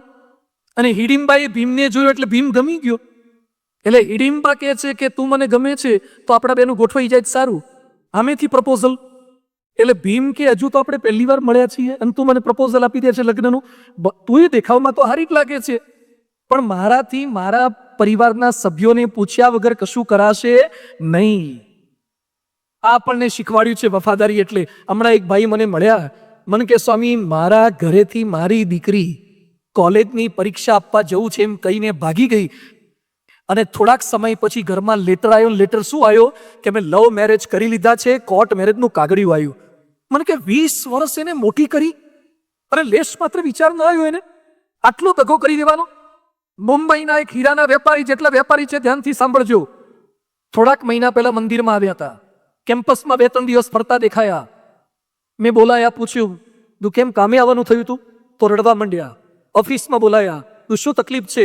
મને કે સ્વામી મારી દીકરી બોમ્બેમાં ભણતી હતી. કોઈકે મને કીધું કે ગુજરાત સંસ્કારી રાજ્ય છે એટલે ગુજરાતમાં ભણવા મૂકો. એટલે મેં ગુજરાતમાં 11-12માં મૂકી. એમાં એને 11મા ધોરણમાં એની સ્કૂલના શિક્ષક સાથે પ્રેમ થઈ ગયો. 11મા ધોરણમાં ભણતી છોકરીને એનાથી 15 વર્ષ મોટા સ્કૂલના શિક્ષક સાથે પ્રેમ થઈ ગયો. એટલે મેં ઉઠાઈ લીધી, પાછી બોમ્બે લીધી. 12મું ત્યાં પૂરું કરાયું, કોલેજ પૂરી કરી અને બીકોમ પૂરું થયું ત્યારે ભાગી ગઈ છે. તપાસ કરતા ખબર પડી કે શિક્ષક સાથે લગ્ન કરી લીધા છે. એ શિક્ષકના બીજા લગ્ન છે. બહુ જ રડ્યા. મને કે સ્વામી મને મળવાની ના પાડે છે. એટલે બે કમિશનર ગેહલોત સાહેબ હતા, એને વિનંતી કરી. 5 કલાક સુધી આ પતિ પત્ની એની સગી એકની એક દીકરીની સામે બેઠા છે. 5 કલાક રડ્યા છે. એ છોકરીની આંખમાંથી આંસુનું એક ટીપું પડ્યું નથી. મને કે સ્વામી બોમ્બેમાં મારો કરોડોનો બંગલો છે, હીરાનો મોટો વેપારી છું, દીકરીને 21 દેશમાં ફેરવી છે, વાઈફાઈ વાળી રૂમ છે, લેપટોપ છે, સારી ગાડી છે, આટલું આપ્યું, પણ છતાં મારી દીકરી અમને દગો કેમ દીધો? તમે એને બધે લઈ ગયા પણ હાથ પકડીને ક્યારે મંદિરે નહોતા લઈ ગયા કે પાલનપુરની પારેણમાં નહોતા લાયા એટલે તકલીફ થઈ છે. કોઈ દિવસ સંતોની કથા નહીં સંભળાઈ એટલે આ તકલીફ થઈ છે. વફાદારી આ છે. પોતાના મા બાપને દગો કેમ દઈ શકાય? પોતાની પત્નીને દગો કેમ દઈ શકાય? હમણાં થોડાક મહિનાથી મને અમદાવાદથી એક બાળકનો ફોન આવે છે. ધ્યાનથી સાંભળજો શું ઘટનાઓ સમાજમાં બની રહી છે. એક નાનકડો છોકરો, હું ઓળખું નહીં એને, અને કાલી ગલી ભાષા બોલે. મને કે સ્વામી પપ્પા ઘરે નથી આવતા, કંઈક કરો ને. હું એને ઓળખું નહીં. પપ્પા ઘરે નથી આવતા, અમદાવાદમાંથી બોલે. મારે કઈ રીતેનો સંપર્ક કરો? તું પપ્પા ઘરે કેમ નથી આવતા? મને કે મમ્મી સાથે બગડ્યું છે એટલે ઘરે નથી આવતા. પછી મેં તારા ઘરમાં બીજું કોઈ મોટું છે પુરુષ સભ્ય તો મને વાત સમજાવે. એના દાદાએ ફોન હાથમાં લીધો. એના બાપ 70 વર્ષના મારી આગળ રડતા રડતા બોલ્યા. મને કે સ્વામી મારો દીકરો 1 મહિનાથી ઓફિસેથી ઘરે નથી આવ્યો. તું કેમ નથી આવતા? મને કે ઓફિસમાં એની સાથે એક બાઈ કામ કરે, એની સાથે લફરું થયું છે એટલે ઘરવાળી ગમતી નથી, હવે બહાર જે ફર્યા કરે છે. બાપ રડે છે, પેલી બાઈ રડે છે, આ નાનકડો બાળક રડે છે. હમણાં જ અમદાવાદ મીટિંગ માટે ગયો તો એ છોકરાને મેં બોલાયો, એની સાથે અડધો કલાક બેઠો. તો તને ભાન પડે છે યાર? તો લગ્ન શેના માટે કર્યા? આ નાના છોકરાનો ઉછેર શેના માટે કરે છે? મને કે આ છે એના કરતા પેલી થોડી હોશિયાર લાગે છે. તો એના કરતા ત્રીજી હોશિયાર આવશે, એના કરતા ચોથી હોશિયાર આવશે. યાદ રાખો, દુનિયામાં તમારા પત્ની કરતા ને પતિ કરતા રૂપાળા આપવાના, તમારા પતિ કરતા ને પત્ની કરતા ધનવાન આવવાના, તમારા પતિને પત્ની કરતા વધારે સમજદાર આપવાના. પણ જેની સાથે અગ્નિની સાક્ષીએ લગ્ન કર્યા એને છેલ્લા શ્વાસ સુધી ન છોડવા, એનું નામ મિલે સુર મેરા તુમારા છે. વફાદારી એટલે આ છે. આ જીવનની અંદર હોવી જોઈએ. પોતાના મા બાપને સાચવી શકતા નથી. હમણાં જ મને મંદિરે મળવા માટે એક દાદા આવ્યા હતા. મને કે સ્વામી દર 2 મહિને એક દિવસ મંદિરમાં ખવડાવશો? દર 2 મહિને એક દિવસ મંદિરમાં ખવડાવશો? દાદા કેમ આવું બોલો છો? મને કે 2 દીકરા છે, 15 દિવસના વારા પાડ્યા છે, એટલે 30 દિવસનો મહિનો હોય ત્યારે તકલીફ નથી પડતી, પણ 31 દિવસનો મહિનો હોય ત્યારે 2 માંથી એકય ખવડાવતા નથી. કઈ દિશામાં આપણે ગયા? સગા બાપને 1 દિવસ વધારે ખવડાવી ના શકીએ? આ કયા પ્રકારની આપણી બેવફાઈ છે? તો આપણા પરિવારમાં જે દુરિયા છે એ દુરિયા મિટાવવાની છે. જે પરિવારની અંદર જે ડિસ્ટન્સ થઈ ગયા છે, અહીંયા બેઠેલા બધાને મારી વિનંતી છે, ભેગા રહો, સ્વભાવ દેખાશે, મતભેદ થશે, મનભેદ થશે, એલર્જી થશે, આ થવા દેવાની, પણ એને મિટાવવાની. તમારી પત્ની સાથે બોલવાનું થયું હોય એટલે ડિસ્ટન્સ વધે, સાસુ વહુને ડિસ્ટન્સ વધે, પણ એ ડિસ્ટન્સ ઓછું કરતા જવાનું. એ દુરિયા મિટાવવાની છે. ત્રીજો પ્રિન્સિપલ છે કેર ફોર ફેમિલી. પરિવારની સંભાળ રહીએ. આમાંથી જેને સાયકલ ચલાવતા આવડતી હોય હાથ ઊંચો કરો તો. સરસ, બધા જ છે. જેને જન્મથી આવડતી હોય હાથ ઊંચો કરો. સીધા આઈને સીધા ઉપર ચડી બેઠા હોય. શીખવાડી, કોકે શીખવાડી, કોકે પાછળ કેરિયર પકડીને શીખવાડી, કોકે પેડલ મારતા શીખવાડ્યું. ઘણા આગળ જોવા જાય પેડલ બંધ થઈ જતા હતા અને પેડલ મારવા જાય તો આગળ દેખાતું નહોતું. ઘણા ચડવા માટે ટેકરો જોઈએ અને ઉતરવા માટે દેફું જોઈએ, તારે ચડી બેસતા હતા. આપણને કોકે સાયકલ શીખવાડી, આપણને કોકે લખતા શીખવાડ્યું. અનેક લોકોનો આભાર છે. તો જેણે આપણને મદદ કર્યું છે એને ક્યારેય ભૂલીએ નહીં. Care for family.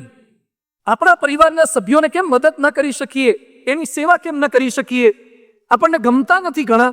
એક યુવક મને મળ્યો, મને કે સ્વામી પ્રાર્થના કરો ને, મારા લગ્ન છે. તો લગ્ન માટે પ્રાર્થના કરશું, પણ કે એમ નહીં, મારા લગ્ન નજીક છે, 15 દિવસ બાકી છે, દાદીમાં બીમાર છે અને સિરિયસ છે, અને જવું કે ના જવું, જવું કે ના જવું, સિંગલ ફેસ, સિંગલ ટ્રિપલ એવું થયા કરે છે.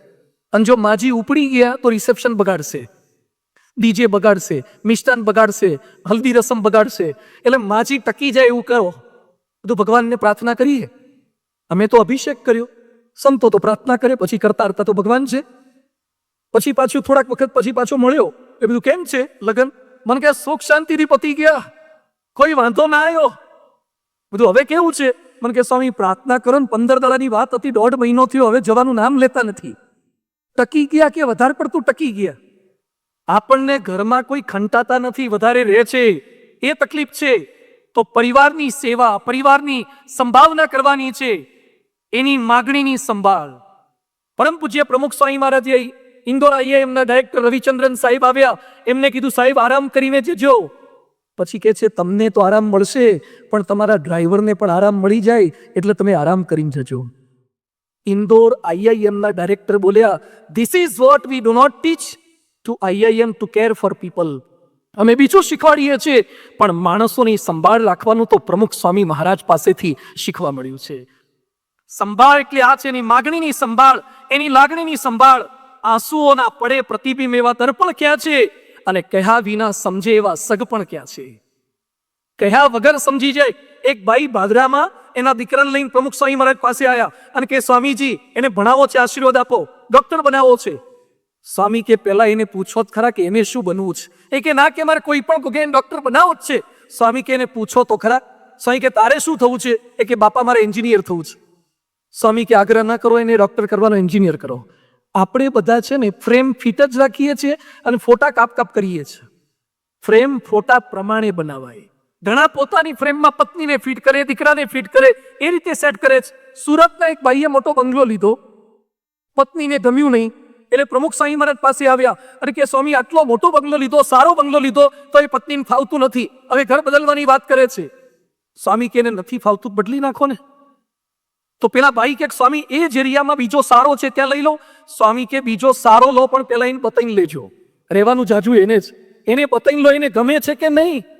જો આ કેર છે, સંભાળ છે, લાગણી છે, આપણે એ નથી કરી શકતા.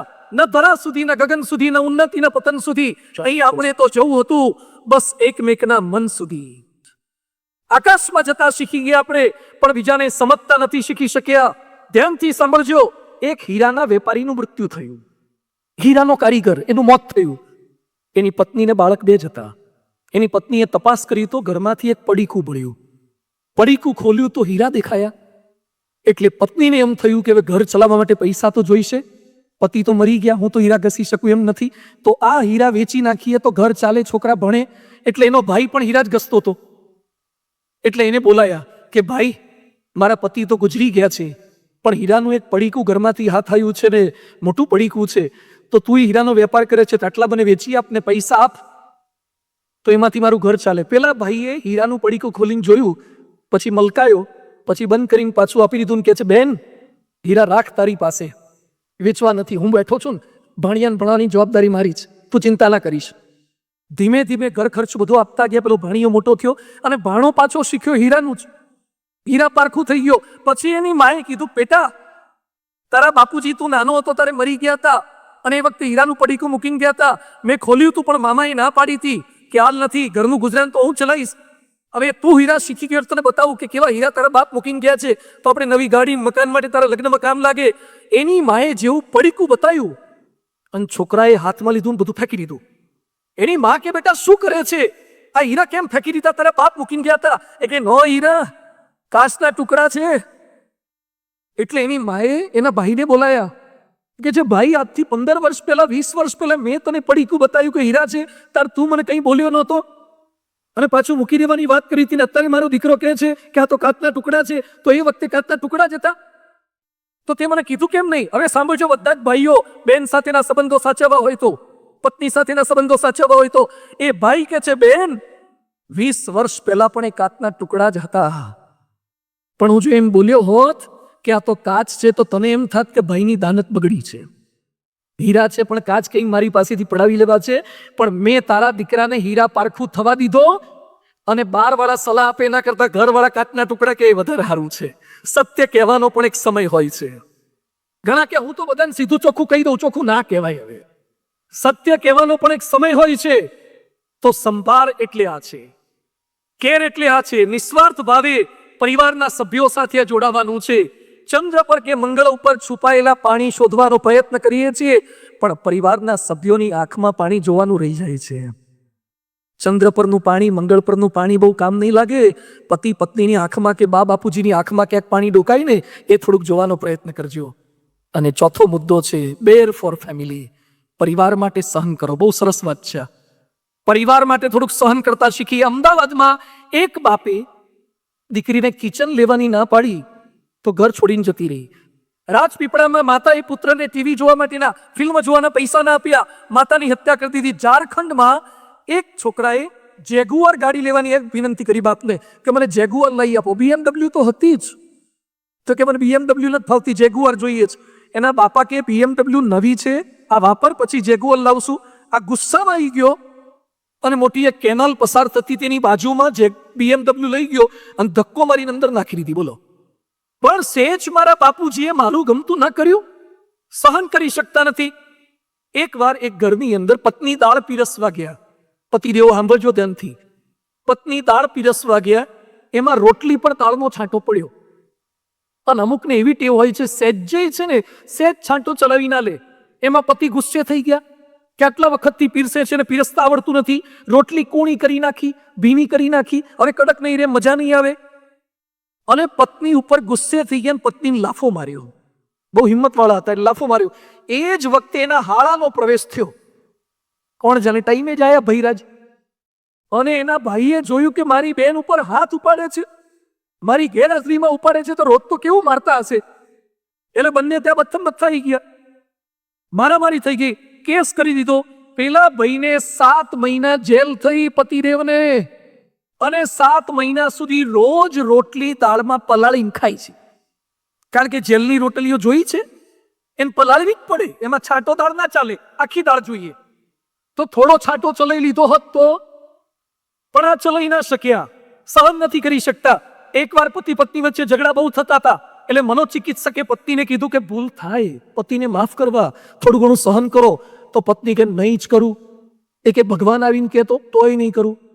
એટલે પણ ભગવાન કહેતો, એ કે ભગવાન કહેશે તોય નહીં કરું. કેમ? કારણ કે ભગવાને મારા પતિને બનાવ્યો છે, પરણ્યા નથી ને એની જોડે. પરણે ખબર પડે કે પતિ જોડે કેમનું રહેવાય છે. દુનિયાના તમામ માણસને લગભગ એમ લાગે છે કે આ તો હું સહન કરું, બાકી બીજું કોઈ સહન કરે. બધા એમ જ માનતા હોય છે કે મારા જેવું લગભગ કોઈ સહન કરે નહીં.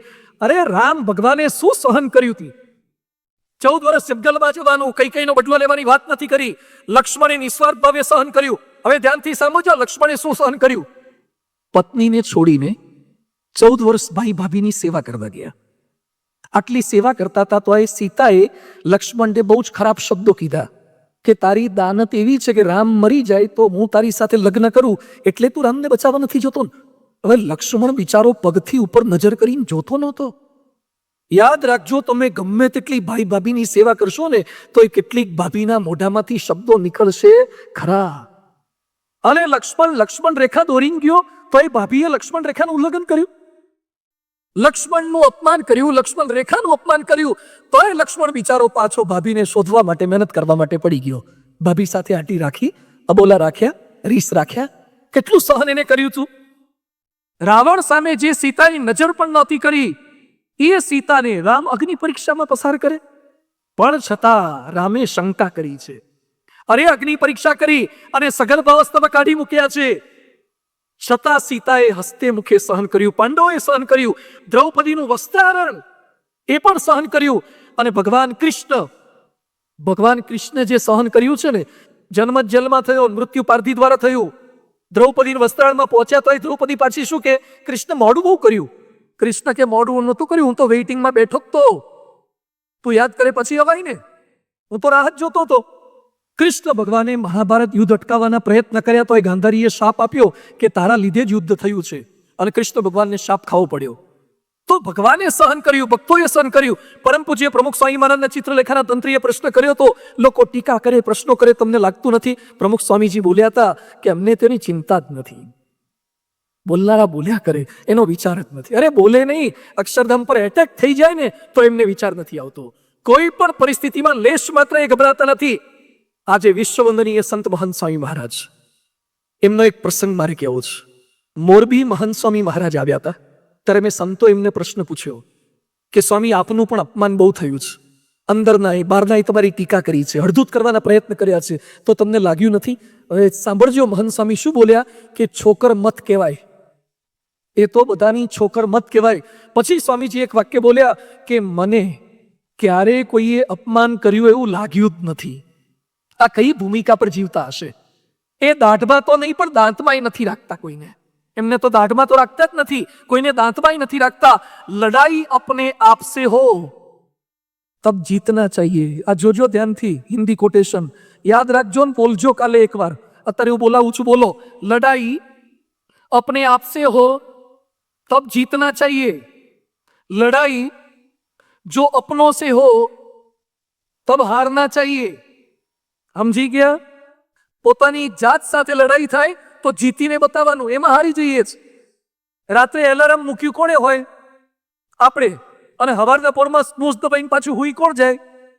આપણા એલાર્મને આપણે જ ખોટું પાડીએ છીએ. તો કેમ હારી ગયા પોતાની જાત સામે? જાત સામે હારી. ખાવા બેસતા પહેલા બધા શું કે માપનું ખાવું છે, ભલે કોઈ આગ્રહ કરે ખાવું નથી, અને જમીન ઉભા થાય ને સારું વધારે ખવાઈ ગયું. મોટે ભાગે લગભગ બધા બક્કલ ઢીલા કરતા હોય.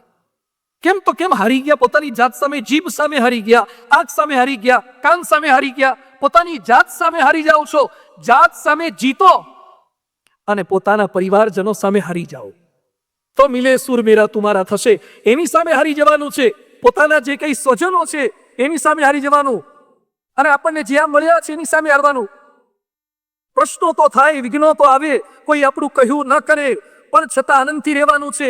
અને કદાચ બધાને પહોંચી વળો એ તમારી તાકાત હોય. ઉત્તરામચરિતમાં લખ્યું છે, સર્વેષામ એવ પર્યાપ્તો રાક્ષસાનામ અહમ યુદ્ધી કિંતુ રામસ્ય પ્રીત્યર્થમ વિસહિષ્યહમ ઈદૃશમ.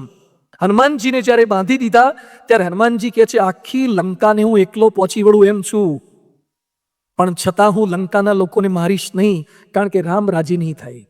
કેટલાક શું કે હું તો હમણાં મારા બાપને ચોપડી દઉં, મારી બહુને કહી દઉં, મારા પતિને કહી દઉં. તમારામાં બધાને ચોપડાવવાની તાકાત હોય છતાં પણ ચૂપ રહેશો ને તો મિલે સુર મેરા તુમારા થશે. તમારી તાકાત હોય, શક્તિ હોય, બધું જ હોય. દુનિયામાં શક્તિશાળીનો વિજય નથી થયો, સહન શક્તિ વાળાનો વિજય થયો છે. સો બેર ફોર ફેમિલી, આ કરવાનું છે આપણે. સ્વભાવ સહન કરવા પડે, અલગ અલગ પ્રકૃતિ સહન કરવી પડે. રસોઈ કરવા માટેની તપેલી કેવી હોય? ગેસ પર મૂકી હોય, પ્રાઇમસ પર મૂકી હોય તો તપેલી તો ગરમ જ હોય. એને હાથેથી પકડાય નહીં, સાણસીથી કે ગાભાથી પકડવાની. ઘણા કે તપેલી બહુ ગરમ છે, દાજી ગયા. ભાઈ તપેલી તો તપેલી જ હોય. ઉપર મૂકો ત્યારે સાણસીનો ઉપયોગ કરો. ઘરમાં રસોઈ કરવી હશે ને તો કેટલીક તપેલીઓ જોઈએ. એમ આપણે ધંધો ચલાવવો હોય ને ત્યારે કેટલીક તપેલીઓ જોઈએ. સમાજ ચલાવવા માટે કેટલીક તપેલીઓ જોઈએ. તપેલી પાસે કામ લેતા શીખી જાઓ. ઘરમાં કોઈક બોલકા હોય, શાંત હોય, કોઈક શંકાશીલ હોય, આળસુ હોય, ખાઉજા હોય, આગા પાછા હોય, પણ દરેકના સ્વભાવ હોય. એક ગામમાં લાઈટ ગઈ એટલે પતિ પત્ની બંને જણા અગાસી પર કંઈક મૂક્યું હશે, ત્યાં દરવાજે તાળું હતું. એટલે પત્ની કે અગાસીમાં મૂક્યું છે, પાછો વરસાદ શરૂ થયો છે તો પલળ છે એટલે આપણે લઈ આવીએ. એટલે તાળું મારેલું હતું, પાછું તાળું ઉપર મારી દીધું હતું ઉપરના અગાસીના દરવાજાને. એટલે પતિ પત્ની બંને ગયા. પત્નીએ હાથમાં, પતિએ હાથમાં બેટરી પકડી હતી. પત્ની કે હમણાં હું ખોલી નાખું. પતિ કે અંધારું છું, ભેગો આવું છું બત્તી લઈને. એટલે પતિએ હાથમાં બત્તી પકડી હતી અને પત્નીએ હાથમાં ચાવી લીધી અને ઉપર અગાસીના દરવાજાનું તાળું હતું ને ત્યાં ખોલવા ગયા. પતિએ જોયું કે તાળું જુદું છે ને ચાવી જુદી ભરાવે છે. પણ પતિને લગ્ન થઈ 15 વર્ષ થઈ ગયા એટલે અનુભવ હતો, એટલે કે આમાં બોલવામાં ડાપણ નથી. ભલે ભરાવતા, ભલે મથે થોડું. એટલે પેલા 2-3 વાર મથિયા મછડ્યું કર્યું તો એ ખુલે જ નહીં હરખું. એટલે પત્ની કંટાળ્યા કે તાળું એ ખુલતું નથી. આ ચોમાસામાં લાઈટ ગેરીમાં એટલો ગુસ્સો તાળા પર ઉતાર્યો. એટલે પતિએ એકદમ વિનયપૂર્વક પત્નીને કહેવાની હિંમત કરી કે જો તમારી પરમિશન હોય તો હું પ્રયત્ન કરું, હું તાળું ખોલવાનો પ્રયત્ન કરું. એટલે પત્ની પાછા છણકો કરીને શું કે અમારાથી ના ખોલી, તમારાથી હું ખોલવાનું હતું, લો તારે. એમ કરીને ચાવીને જુડો હાથમાં નાખ્યો અને પત્નીએ બત્તી પકડી. પતિની ચાવી તો ખબર જ હતી, પેલા ખોટી ભરાવતા હતા. એટલે પતિએ જેવી ચાવી એકવાર આમ કરીને અને તરત હારું તાળું ખોલી ગયું. એટલે પતિએ પત્ની સામે જોયું કે વાહ, કોંગ્રેચ્યુલેશન્સ, વેલ ડન, અભિનંદન આપશે. ત્યાં પત્ની બત્તી પકડતા પકડતા શું બોલ્યા બત્તી આમ પકડાય તો ખુલે ને, બત્તી ઝડકી ના પકડે પછી ક્યાંથી ખુલે? હવે આવા લોકોને બોલો કેમ ના પહોંચી વળવું? એટલે બત્તી પકડે તારા ખુલે, ચાવીઓ ખોટી ભરાવે છે ને પાછા. એટલે આ પરિવારની અંદર પ્રેમથી રહેવું હશે તો જાત જાતના અલગ અલગ સ્વભાવો બધાને આપણે સહન કરવા પડશે. પણ એ કરીએ છીએ પાછું માનવાનું નથી. હું જ સ્વભાવ સહન કરું છું એમ નહીં, કહેવાનું પણ નથી. એકવાર એક બેનના લગ્ન થયા. લગ્ન થયા પછી એમણે પતિ સાથે શરત એવી કરી કે હું મારા બાપુજીના ત્યાંથી એક સુટકેસ લઈ આવ્યું છું. પહેલાં તો પેલી પેટી લાવતા હતા, લોઢાની પેટી લાવી છું, અને હું જ્યાં સુધી ન કહું ત્યાં સુધી તમારે આને અડવાનું નહીં. પતિ કે વાંધો નહીં, પિયરમાંથી લાવી છે તો આપણે હું માથાકૂટ કરવી? એટલે પેટી લાવીને મૂકી દીધી. 5 વર્ષ, 10 વર્ષ, 15 વર્ષ, 50 વર્ષ થઈ ગયા. પત્નીએ સામેથી બોલે નહીં. પતિ કે આપણે શું કરવા સામેથી કોકની દાઢીમાં હાથ નાખવાનું, શું કરવા હળી કરવી? નથી જોવી એની પેટી. પછી પત્નીનો અંતિમ સમય નજીક આવી ગયો. પત્ની બીમાર પડ્યા એટલે પતિ બાજુમાં બેઠા હતા. અંતિમ સમય હતો એટલે પત્નીએ કીધું પેલી પેટી ઉપર મૂકી છે, 50 વર્ષ થઈ ગયા, આજ સુધી તમે ખોલવાનું નથી કીધું, એ બદલ અભિનંદન, પણ આજે હું કહું છું લાવો પેટી હેઠે લાવો. એટલે પતિ હેઠી લાવ્યા. પેટી ખોલી તો પેટીમાં 2 ઊનની નાની ડીંગલીઓ હતી. ઊનની બનાવેલી, બૈરાઓ બનાવે ને ઘરમાં, એવી ઊનની નાની ડીંગલીઓ. 10 લાખ રૂપિયા હતા. એટલે પતિ તો એકદમ ખુશ થઈ ગયા અને આશ્ચર્યચકિત થઈ ગયા. એટલે પછી એને કીધું 10 લાખ રૂપિયાની બચત તે મને કીધા કરી દીધી, ખરેખર તું તો સંયમી કહેવાય ને બચત કરનારી કહેવાય. એટલે 10 લાખ રૂપિયા તો તે બચત ના કર્યા હશે એ મને સમજાઈ ગયું, પણ આ ઊનની ડીંગલીઓ 2 કરી છે મને સમજાયું નહીં. આ ઊનની ડીંગલીઓ કેમ? એટલે પત્નીએ શું કીધું કે મારા જ્યારે તારી સાથે લગ્ન થયા ને ત્યારે મારી બાએ મને ટ્રેનિંગ આપી હતી કે જ્યારે તારા પતિ સાથે ના બને ને, ઝઘડો થાય, તને ગુસ્સો થાય, અબોલા લેવાનું મન થાય, છૂટાછેડા લેવાનું મન થાય, એ સમયે તારે પતિમાં ગુસ્સો કરતા કરતા ઊનની એક ડીંગલી બનાવી દેવાની. સોયો હાથમાં લઈ અને ઊનની એક ડીંગલી બનાવી દેવાની. એટલે ગુસ્સો પતિ પર જેટલો હોય ને એક ડીંગલીમાં ઉતરી જાય. તો એની આ 2 ડીંગલીઓ તને દેખાય છે. તારા પર મને ગુસ્સો આવે, એની આ ડીંગલીઓ બની તો પતિ તો રાજી થઈ ગયો. એ કે 50 વર્ષની આપણી ગૃહસ્થ જીવનમાં 2 જ વાર તને મારા પર ગુસ્સો આવ્યો તો તમારું વર્તન કેટલું સારું કહેવાય. 2 જ વાર તને મારા પર ગુસ્સો આવ્યો. પત્ની કે આ જે 10 લાખ દેખાયા ને ડીંગલીઓ વેચી એમાંથી આયા છે. આ છેલ્લી 2 તો વેચવાની રહી ગઈ છે. આ ડીંગલીઓ વેચી એમાંથી કેટલું મેં સહન કર્યું છે. પણ યાદ રાખો, સહન કરો પણ કો નહીં. મિલે સુર મેરા તુમારા એટલે આ છે પરિવાર સાથે સહન કરવાની ભાવના, જતું કરવાની ભાવના. પરમ પૂજ્ય પ્રમુખ સ્વામી મહારાજ હોય કે પરમ પૂજ્ય મહંત સ્વામી મહારાજ એ શીખવાડે છે. 23 ફેબ્રુઆરી 2019 રોજ મહંત સ્વામી મહારાજ પૂનામાં હતા અને રંગોળીમાં એક વાક્ય લખેલું હતું, સંપ રખને કે લીએ ઝુકના હોતા હૈ, સહના હોતા હૈ. દુનિયા આપણને શીખવાડે કે કભી ઝુકેગા નહીં. શું શીખવાડે? જો ઝુકેગા નહીં વો ટીકેગા નહીં. દુનિયા શીખવાડે છે ઝુકેગા નહીં, અને મહંત સ્વામી મહારાજ કહે છે संप रखने के लिए झुकना होता है, सहना होता है, दूसरों को जीताना होता है और स्वयं को हराना होता है. આ જોઈને મહંત સ્વામી મહારાજ રાજી થઈ ગયા હતા. Make a relation which never ends. એવા રિલેશન બાંધો જે ક્યારે પૂર્ણ ના થાય. આપણે પણ આપણા પરિવારમાં પતિ પત્ની, સાસુ વહુ, નણંદ ભોજાઈ, ભાઈ ભાભી કંઈ પણ કહી ગયા હોય છતાં પણ એ સંગ્રહિત ન કરી રાખવું. સહન કરવાની ભાવના સાથે જીવન જીવવાનું છે. અને 5મો મુદ્દો છે રેપ્યુટ ફોર ફેમિલી. પરિવારનો ગૌરવ વધારીએ. મિલે સુર મેરા તુમારા એટલે રેપ્યુટ ફોર ફેમિલી. તમારા પરિવારનું ગૌરવ વધે એવું તો કંઈક કરો. તમારા નામની પાછળ તમારા બાપનું નામ પણ લાગે છે. તમારા નામની પાછળ તમારા ગામનું નામ પણ લાગે છે. તમારા નામની પાછળ તમારી અટક પણ લાગે છે. તમારા નામની સાથે સાથે ક્યાંક તમારા સગાવાલાના નામ પણ જોડાયેલા છે. બધાનું ગૌરવ વધે એવું કંઈક કરીએ. એક ઉદ્યોગપતિ મને મળ્યા. મને કે સ્વામી, મારો દીકરો ઘરની બહાર એના મિત્રો સાથે હુકો પીતા પકડાયો. 8મા ધોરણમાં ભણે છે અને હુકો પીતા પકડાયો. છોકરાને બોલાયો, પકડ્યો બધાને. હુકો ક્યાંથી લાયા? તો પડોશીના છોકરા એમ બોલ્યા કે કાકા, તમારા છોકરાએ જ હુકો લીધો છે. 35,000નો હુકો. 35,000નો હુકો લીધો. અને નવી પેઢીને કંટ્રોલમાં કરવી અતિશય અઘરી છે. નવી પેઢીને. હમણાં એક ભાઈ એના છોકરાને મારી પાસે આવ્યા. મને કે સ્વામી, મારો દીકરો કયું નથી કરતો. શું થયું છે? મને કે બાઇક માગે છે, બાઇક જોઈએ છે ને. હું સગવડ હોય તો લઈ આપો. મને કે ના, હજી તો એ 8માં ભણે છે, તો ના લઈ આપતા. 8માં ભણે છે ને બાઇક શાનું લઈ આપવાનું? મને કે જીદ લઈને બેઠો છે કે બાઇક લઈ આપો. નહીં તો હું ફોર વ્હીલ નીચે ટ્રક નીચે ઘૂસી જઈશ ને મરી જઈશ. એકનો એક દીકરો છે બાઇક માટે જીદ લઈને બેઠો છે, તો પછી એને લઈ આવજો ત્યારે ફ્રી પડે ત્યારે, સ્કૂલેથી આવે ત્યારે. મને કે સ્કૂલે ક્યાં જાય જ છે? એણે તો પ્રતિજ્ઞા લઈ લીધી છે, પહેલું બાઇક પછી સ્કૂલે જવામાં નહીં આવે, સ્કૂલ બંધ કરી દીધી છે. તો તું ઘરે હોય તો પછી લઈ આવ્યો, કે બહાર જ બેહાડ્યો છું સેમ્પલને, પહેલા તમને મળવા આવ્યો છું. હવે એને સમજાવો, તમે બહાર નીકળો, એને મોકલો અંદર. એટલે પહેલા મારી પાસે આવ્યો અને પહેલા એટલી હેત પ્રેમથી મેં વાતો કરી, તમારા જેવા કોઈ કાજુ કતરી આપી ગયા હતા. તે 2-3 તો મેં મોઢામાં મૂકી, કારણ કે પહેલા દાઢી કરતા પહેલા પલાળવું પડે ને, થોડું કૂણું તો કરવું પડે ને, સીધું રેઝર થોડું મરાય. એટલે મેં પહેલા કાજુ કતરી ખવડાવી, બધો પરિચય પૂછ્યો, હાવભાવ કર્યા, સરસ બધી વાત. 20 મિનિટ સુધી દાખલા, દલીલ, લોજિક, સાયન્સ, સ્પિરિચ્યુઆલિટી એની સાથે એટલું સરસ સમજાયું ને. પછી 20 મિનિટ પછી એ છોકરો મને શું કે, સ્વામી શું તમે બોલો છો? શું તમારી શક્તિ છે? શું બુદ્ધિ શક્તિ છે તમારી અંદર? Logic power. અને અત્યાર સુધી હું જેટલા માણસને મળ્યો છું, તમારા જેવો કન્વિન્સિંગ પાવર મેં ક્યાંય જોયો નથી. તો મારી એક વિનંતી છે કે મારા પપ્પાને સમજાઈ દો ને, બાઇક લઈ આપે. ડોબા 20 મિનિટ આટલા માટે નહોતી કાઢી. આ નવી પેઢી આ છે, એને મારે ને તમારે બધાય કંટ્રોલમાં રાખવાના છે, એને બદલવાના છે, એને સુધારવાના છે. એટલે ખાલી વાર્તાઓથી ના ચાલે. અત્યારે તો આવતો થઈ ગયો છે ને, બાઇક ભૂલી ગયો છે ને, મંદિરે રેગ્યુલર કરી દીધો છે ને. દુનિયાના ગમે તેવા પ્રશ્નો હોય એના જવાબો સત્સંગમાં છે. તમારા પરિવારનું ગૌરવ વધારી શકે એવા દીકરા તૈયાર કરવા છે, એ સત્સંગમાંથી શીખવા મળશે. આ ભાઈ મને કહે છે મારો દીકરો 35,000 હુકમ આવ્યો.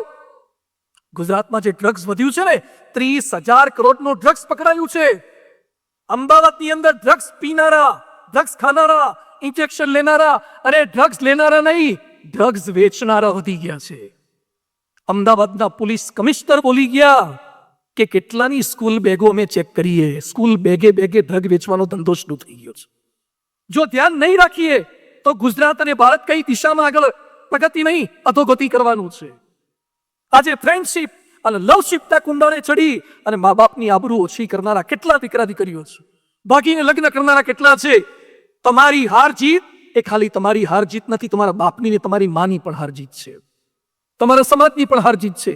આપણે આપણા પરિવારની આબરૂ વધે એવું કંઈક કરવું છે, આપણા પરિવારને ક્રેડિટ અપાવીએ એવું કંઈક કરવું છે. રામાયણમાં ઉલ્લેખ આવે છે કે યુદ્ધ પૂરું થયા પછી રામ ભગવાનને લઈને હનુમાનજી પોતાના ઘરે ગયા અને એ સમયે રામને જોયા પછી અંજની માતા, અંજનીની આંખમાંથી આંસુ નીકળી ગયા અને અંજની બોલ્યા કે ધન્ય ધન્ય મારી કૂખ, કે મેં કેવો દીકરો જણ્યો કે મારા ઘેર ભગવાનને લઈને આવ્યો.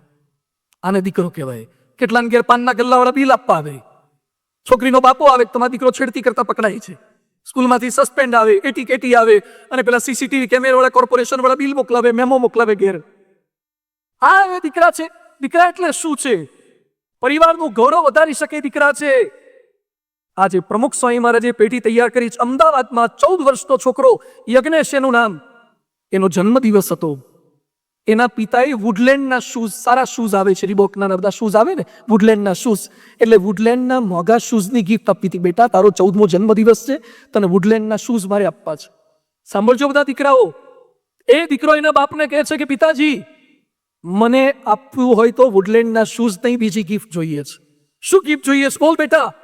એ કે જોઈએ છે મારે તમારી સિગારેટ જોઈએ છે, સિગારેટ મને આપી દો. મારા જન્મ દિવસે તમારી સિગારેટનો ત્યાગ કરો, એ ગિફ્ટ મારે જોઈએ છે. એ કે પણ બેટા હું આટલા વર્ષોથી પીવું છું, મારાથી નહીં રહેવાય. તો મારે વુડલેન્ડના શૂઝ નથી જોઈતા, મને મારા ગુરુ પ્રમુખ સ્વામીએ શીખવાડ્યું છે કે ચારિત્રવાન બનો અને ચારિત્રવાન સમાજ તૈયાર કરો. હું ગામ આખાને વ્યસન છોડાવવા માટે જઉં છું અને મારા બાપ વ્યસની હોય એવું કરી રીતે સહન કરી શકું. મારે ચાલવા માટેના સારા બૂટ નથી જોઈતા, પણ મારા બાપ સારા રસ્તે ચાલે ને એવી સૂટેવ મારે આપવી છે. અને એ સમયના બાપ બોલ્યા કે બેટા આજે તું મારો ગુરુ થયો, તે મને જીવન જીવતા શીખવાડી દીધું. પરમ પૂજ્ય પ્રમુખ સ્વામી મહારાજે આ કર્યું છે. પરિવારનું ગૌરવ શિક્ષણથી વધાર્યું છે, સંસ્કારોથી વધાર્યું છે, સારા સ્વભાવથી વધાર્યું છે, સત્સંગની શોભાથી વધાર્યું છે. તો આપણે પણ થોડોક ફેરફાર આ કરવાનો છે, ગૌરવ વધે એવું કાર્ય કરીએ. અને છેલ્લી વાત છે આજની, રિફોર્મ ફોર ફેમિલી. પરિવાર માટે થોડોક સુધારો કરીએ. શેમાં સુધારો? ફર્નિચરમાં સુધારો કરો, રસોડામાં સુધારો કરો, થાળીમાં સુધારો કરો, 3 BHK 4 BHK ગાડીમાં સુધારો કરો. આ સુધારા નહીં, થોડોક આપણી જાતમાં સુધારો કરીએ. પણ બધાને એમ લાગે છે કે મારામાં તો બધું પરફેક્ટ છે. એક ભાઈ ડોક્ટર પાસે ગયા, કાનના ડોક્ટર પાસે, અને કાનના ડોક્ટરને એમ કહે છે કે સાહેબ મારી ઘરવાળી બહેરી થઈ ગઈ લાગે છે, સાંભળતી નથી, ઓછું સાંભળે છે, બહુ બોલું તોય જવાબ નથી આપતી, સાંભળતી નથી, તો કાનમાં મૂકવાનું મશીન આપો તો જેથી હરખું સાંભળે.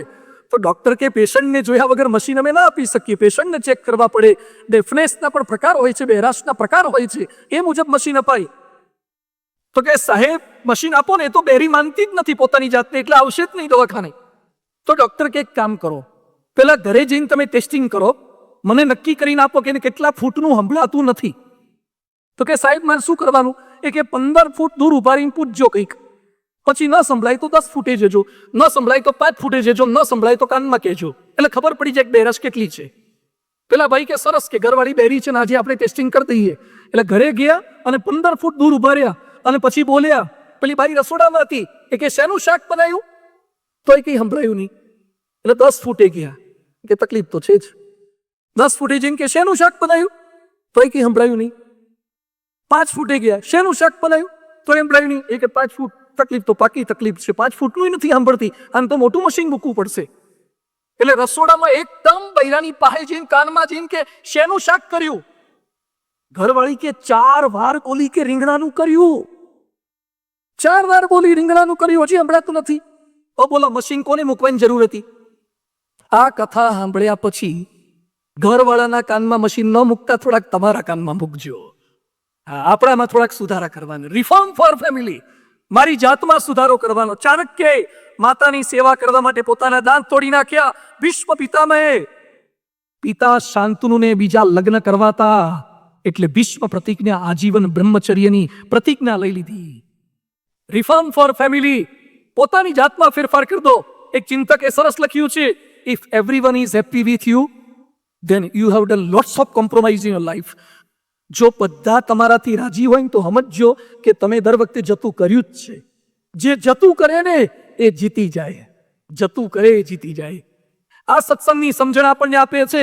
તો સુધારો થોડોક કરવાનો છે, સ્ટ્રોંગ ઓપિનિયન નહીં, થોડોક પોતામાં ફેરફાર. 2001માં જ્યારે ભૂકંપ થયો ભુજમાં, એ સમયે અમદાવાદમાં મણિનગર વિસ્તારમાં મંગલમ એપાર્ટમેન્ટમાં રહેતા એક અરુણભાઈ કરીને ભાઈ દબાઈ ગયા. ભૂકંપ થયો, આખું મકાન પડ્યું, એની પત્નીને દીકરો તો ક્યાંક વિખાઈ ગયા, પકડાયા જ નહીં, ખબર જ ના પડે. આ ભાઈ દટાયા, એની સામે સ્લેબ પડ્યો, એની દીકરી દટાઈ ગઈ, સ્લેબ નીચે દટાઈ ગઈ. આ ભાઈ હજુ તો ઉભા હતા ત્યાં બીજું ધાબુ પડ્યું, દિવાલ મોટી પડી, એ દટાઈ ગયા. મરી જાય એવી પરિસ્થિતિ હતી કે આ પેલા જવાનો આર્મીના રેસ્ક્યુ ટીમ વાળા આવી ગયા, માંડ માંડ એને બહાર કાઢતા હતા, ધ્રુસકે ને ધ્રુસકે રડતા હતા. અરુણભાઈ એનું નામ, મણિનગર વિસ્તાર, મંગલમ એપાર્ટમેન્ટ. અને અરુણભાઈ રડતા રડતા શું બોલ્યા? મેં મારા કુટુંબને પૂરતો પ્રેમ આપ્યો નથી. રડતા રડતા નીચે દટાયેલા હતા. અને પછી બહાર નીકળ્યા પછી કહે છે, હવે હું મારા પરિવારજનોને જીવની જેમ સાચવીશ. અત્યાર સુધી મારા ઘરમાં દર વખતે મેં મારું ધાર્યું જ કર્યું છે. મારી પત્નીનું નથી ચાલવા દીધું, મારા દીકરાઓનું ચાલવા નથી દીધું, મારા મા બાપનું ચાલવા દીધું નથી. હવે હું બીજાને સમજાવવાનો નહીં પણ સમજવાનો પ્રયાસ કરીશ. આનું નામ મિલે સુર મેરા તુમારા. હિટલર શાહી ન કરીએ આપણા પરિવારમાં. થોડુંક બદલાવની ભાવના, મારે મારામાં બદલાવ લાવવો છે, મારી થોડીક સ્ટાઇલ બદલીશ. કેટલાક ઘરમાં અપશબ્દો બોલે છે, પત્નીને ગાળો બોલે, મા બાપને ગાળો બોલે. મહાન સ્વામી મહારાજે સત્સંગ દીક્ષામાં લખ્યું છે, ગૃહે મધુરામ વાણીમ વદેર વાચમ તેજેત કટુમ કમ અપી પીડિતમ નૈવ પ્રકુર્યાત મલિનાશનાય. ક્યારે ઘરમાં ખરાબ શબ્દો તો બહાર પણ ન બોલાય. જે મોઢેથી ભગવાનનું નામ લો છો ત્યાં પતિ પત્ની એકબીજાને ગાળો કરી રીતે બોલી શકાય. બીજાની માગણીનું ધ્યાન આપો, બીજાની લાગણીનું ધ્યાન આપો. પોતાનો એકલો જ સાચો એમ ન બોલો, તત વળી જતા શીખો. અને મહાન સ્વામી મહારાજ કહે છે, હુ ઇઝ રાઈટ પર નહીં પણ વોટ ઇઝ રાઈટ પર ફોકસ કરજો. પરિવારને એક રાખવા માટે ફરિયાદો કે ફરમાઈશો નહીં પણ મદદનો માહોલ રચવાનો છે. એટલે પરમ પૂજ્ય પ્રમુખ સ્વામી મહારાજ કહેતા કે 5ને પૂછીને કરવું. કંઈ પણ કરવું હોય તો 5ને પૂછીને કરવું. મિલે સુર મેરા તુમારા, એટલે મજબૂત દિવાલો નહીં, મજબૂત સંબંધો. પરિવાર મજબૂત થાય છે સ્નેહ અને વિશ્વાસથી, સેવા અને સહનશીલતાથી, ગૌરવ સભર કાર્યો અને સ્વ સુધારણાથી. આજે આ વાતો સાંભળી છે, સાંભળતા સારી લાગે પણ ફરથી જેવા આપણે એવા માહોલમાં જઈએ ને. ધૃતરાષ્ટ્રનો બહુ સરસ પ્રસંગ આવે છે. ધૃતરાષ્ટ્ર વિદુરને કહે છે કે વિદુર, તારી વાતો સાંભળું છું, તારે મને એમ લાગે છે કે સજ્જન જ રહેવાય, પાંડોરેનનો ભાગ આપી દેવાય. પણ જેવો મને દુર્યોધન મળે છે ને ત્યાં મારી બધી મતિ વિપરીત થઈ જાય છે. યાદ રાખજો, સભા છૂટ્યા પછી દુર્યોધનને મળતા નહીં. ક્યાંક ક્યાંક દુર્યોધનો તમારી રાહ જોઈને બેઠા હોય છે, જે આપણી મતિ ફેરવી નાખે છે. સતામેવ સંગો, જે સત્સંગી જીવનમાં લખ્યું છે, સતામેવ સદા સંઘ કાર્યો નારાયણ આત્મનામ, કે સંતનો સ્વાગમ કરજો. જે પ્રમુખ સ્વામી મહારાજ જેવા, મહંત સ્વામી મહારાજ જેવા આવા સાચા સંત છે, જે આપણને બચાવશે, જે આપણા પરિવારને બચાવશે. હમણાં અમે એક ફાર્મસી સ્ટોરના ઉદ્ઘાટનમાં ગયા હતા. ઉદ્ઘાટન કર્યું પછી દુકાનના બોર્ડ ઉપર લખ્યું હતું લીપ કેર. તમારા હોઠ ફાટી જતા બચાવવા હોય ને તો એક ક્રીમ આવે છે lip care, skin care, hair care, આ બધું કેર હતું. પછી મેં એને પૂછ્યું કે ઘરમાં ઝઘડા થતા હોય તો ફેમિલી કેર ની આવે છે ક્રીમ? ફેમિલી કેર, પતિ પત્ની ઝઘડે બે જણાને ચોપડી દેવાનું, એવી ક્રીમો નથી આવતી. તમને ફાર્મસી વાળા તો લીપ કેર આપશે, હેર કેર આપશે, સ્કિન કેર આપશે, પણ ફેમિલી કેર તો પાલનપુરની આ કથા વાર્તા ને BAPS ના સંતો આપશે. તમારા ઘરમાંથી કોઈ વસ્તુની ચોરી ના થઈ જાય એના માટે CCTV કેમેરા ફિટ કરાવો છો, પણ તમારા ઘરમાં રહેલા બાળકોના સંસ્કાર કોઈ ચોરી ના જાય એના માટેના CCTV કેમેરા ક્યાં ફિટ કરાવશો? તો થોડોક સંકલ્પ આપણે આ કરવાનો છે. ગ્લોબલ વેબ ઇન્ડેક્સ કહે છે કે દરેક ભારતીય રોજ 2 કલાક અને 40 મિનિટ જોજો. દરેક ભારતીય રોજ 2 કલાક ને 40 મિનિટ સોશિયલ મીડિયા પાછળ આપે છે. મહિનામાં 80 કલાક, વર્ષમાં 864 કલાક, એટલે કે 40 દિવસ મીડિયા પાછળ આપે છે. આટલો સમય જો ત્યાં આપીએ છીએ તો આપણા પરિવાર માટે સમય આપવાનો છે, સંકલ્પ થવાનો છે. અને મહંત સ્વામીજી એક વાક્ય સરસ બોલે છે કે કીડી ગમે તેટલી ઉતાવળમાં હોય તો એ સામે આવતી બીજી કીડીને હેલો હાવ આર યુ કરીને પછી તરત આગળ જાય. જોયું છે ને તમે? કીડીઓ કેટલી સ્પીડમાં ચાલતી હોય તો બીજી કીડી આગળ સહેજ ઊભી રહી જાય અને પછી આગળ જતી રહે. કીડીઓ ગમે તેટલી ઉતાવળમાં તો એ બીજી કીડીને મળવાનું ભૂલતા નથી. તો આપણે તો માણસ છીએ તો બીજાને મળવાનું કેમ ભૂલીએ? એના સ્વજનો સાથેના સંબંધો સુધારવાનું કેમ ભૂલીએ? પારિવારિક શાંતિનું પંચામૃત એટલે નમી દેવું. આ 5 શબ્દો મારે બોલાવા છે, મારી સાથે બોલજો. નમી દેવું, ખમી લેવું, હસી લેવું, ભૂલી જવું, જપી લેવું. આ પરિવારનું પંચામૃત છે. ગમે તેવા પ્રશ્નોની અંદર સ્થિરા રાખશે. Love for family, loyal with family, care for family, bear for family, repeat for family, reform for family. આપણે પણ આપણા પરિવારને મજબૂત કરવાનો છે, પણ ખાલી પરિવારને નહીં, દેશને મજબૂત કરવાનો છે. એ વાતો પણ મારે કરવી. છેલ્લી 5 મિનિટ પરિવારને મજબૂત કેમ કરવાનો છે? તમારા, મેં ગઈ વખતે ઉલ્લેખ કર્યો તે ભાઈના ઘર આગળથી અમે ગયા તો ઘર પર લખ્યું હતું હાશ. શું લખ્યું હતું? હાશ. ઘર પર તો માતા મહાદેવનું નામ લખવાનું હોય, હાશ થોડું લખાય. એટલે મેં પેલા ભાઈને પૂછ્યું ઘર પર કેમ હાશ લખ્યું? મને કે આગા પાછા ઓછી ના કર્યા તાર મોન પૂરું થયું એટલે હાશ લખ્યું. બધું હવે હાશ થઈ. મને કે ના, નવા પ્રોબ્લેમ થયા. અમદાવાદમાં એક ડોક્ટર પિતાએ એની દીકરી એની પાસે આઈફોન માગ્યો. હમણાં 2-4 દિવસ પહેલાનો પ્રસંગ છે. દીકરીએ આઈફોન માગ્યો, એના બાપે ના પાડી. દીકરી ગુસ્સે થઈ ગઈ અને શોકેસમાં જેટલી એન્ટિક આઇટમો હતી બધી ફેંકી દીધી. પછી હજી ગુસ્સો હતો કે મને આઈફોન મારા બાપે ના કેમ આપ્યો? એટલે દીકરીએ ચાલુ પંખામાં હાથ નાખ્યો. એના બાપે હાથ તો પાછો ખેંચ્યો, ઘરની વસ્તુઓ તોડફોડ કરી નાખે. ડોક્ટરથી કંટ્રોલમાં ન થઈ એટલે ડોક્ટરે અભયમ, જે પેલી યોજના આવે છે અભયમ ફોન કોલ, એમાંથી બાઈઓને બોલાવી અને મારી ગુસ્સાવાળી દીકરીને કંટ્રોલ કરો એ વિનંતી કરી. પેલી બાઈઓએ દીકરીનું કાઉન્સિલિંગ કર્યું. તારી છોકરી શું બોલી?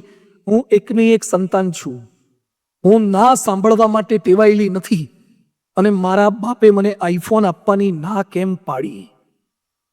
હું સહન નહીં કરી શકું. કઈ દિશામાં આપણી નવી પેઢી જઈ રહી છે?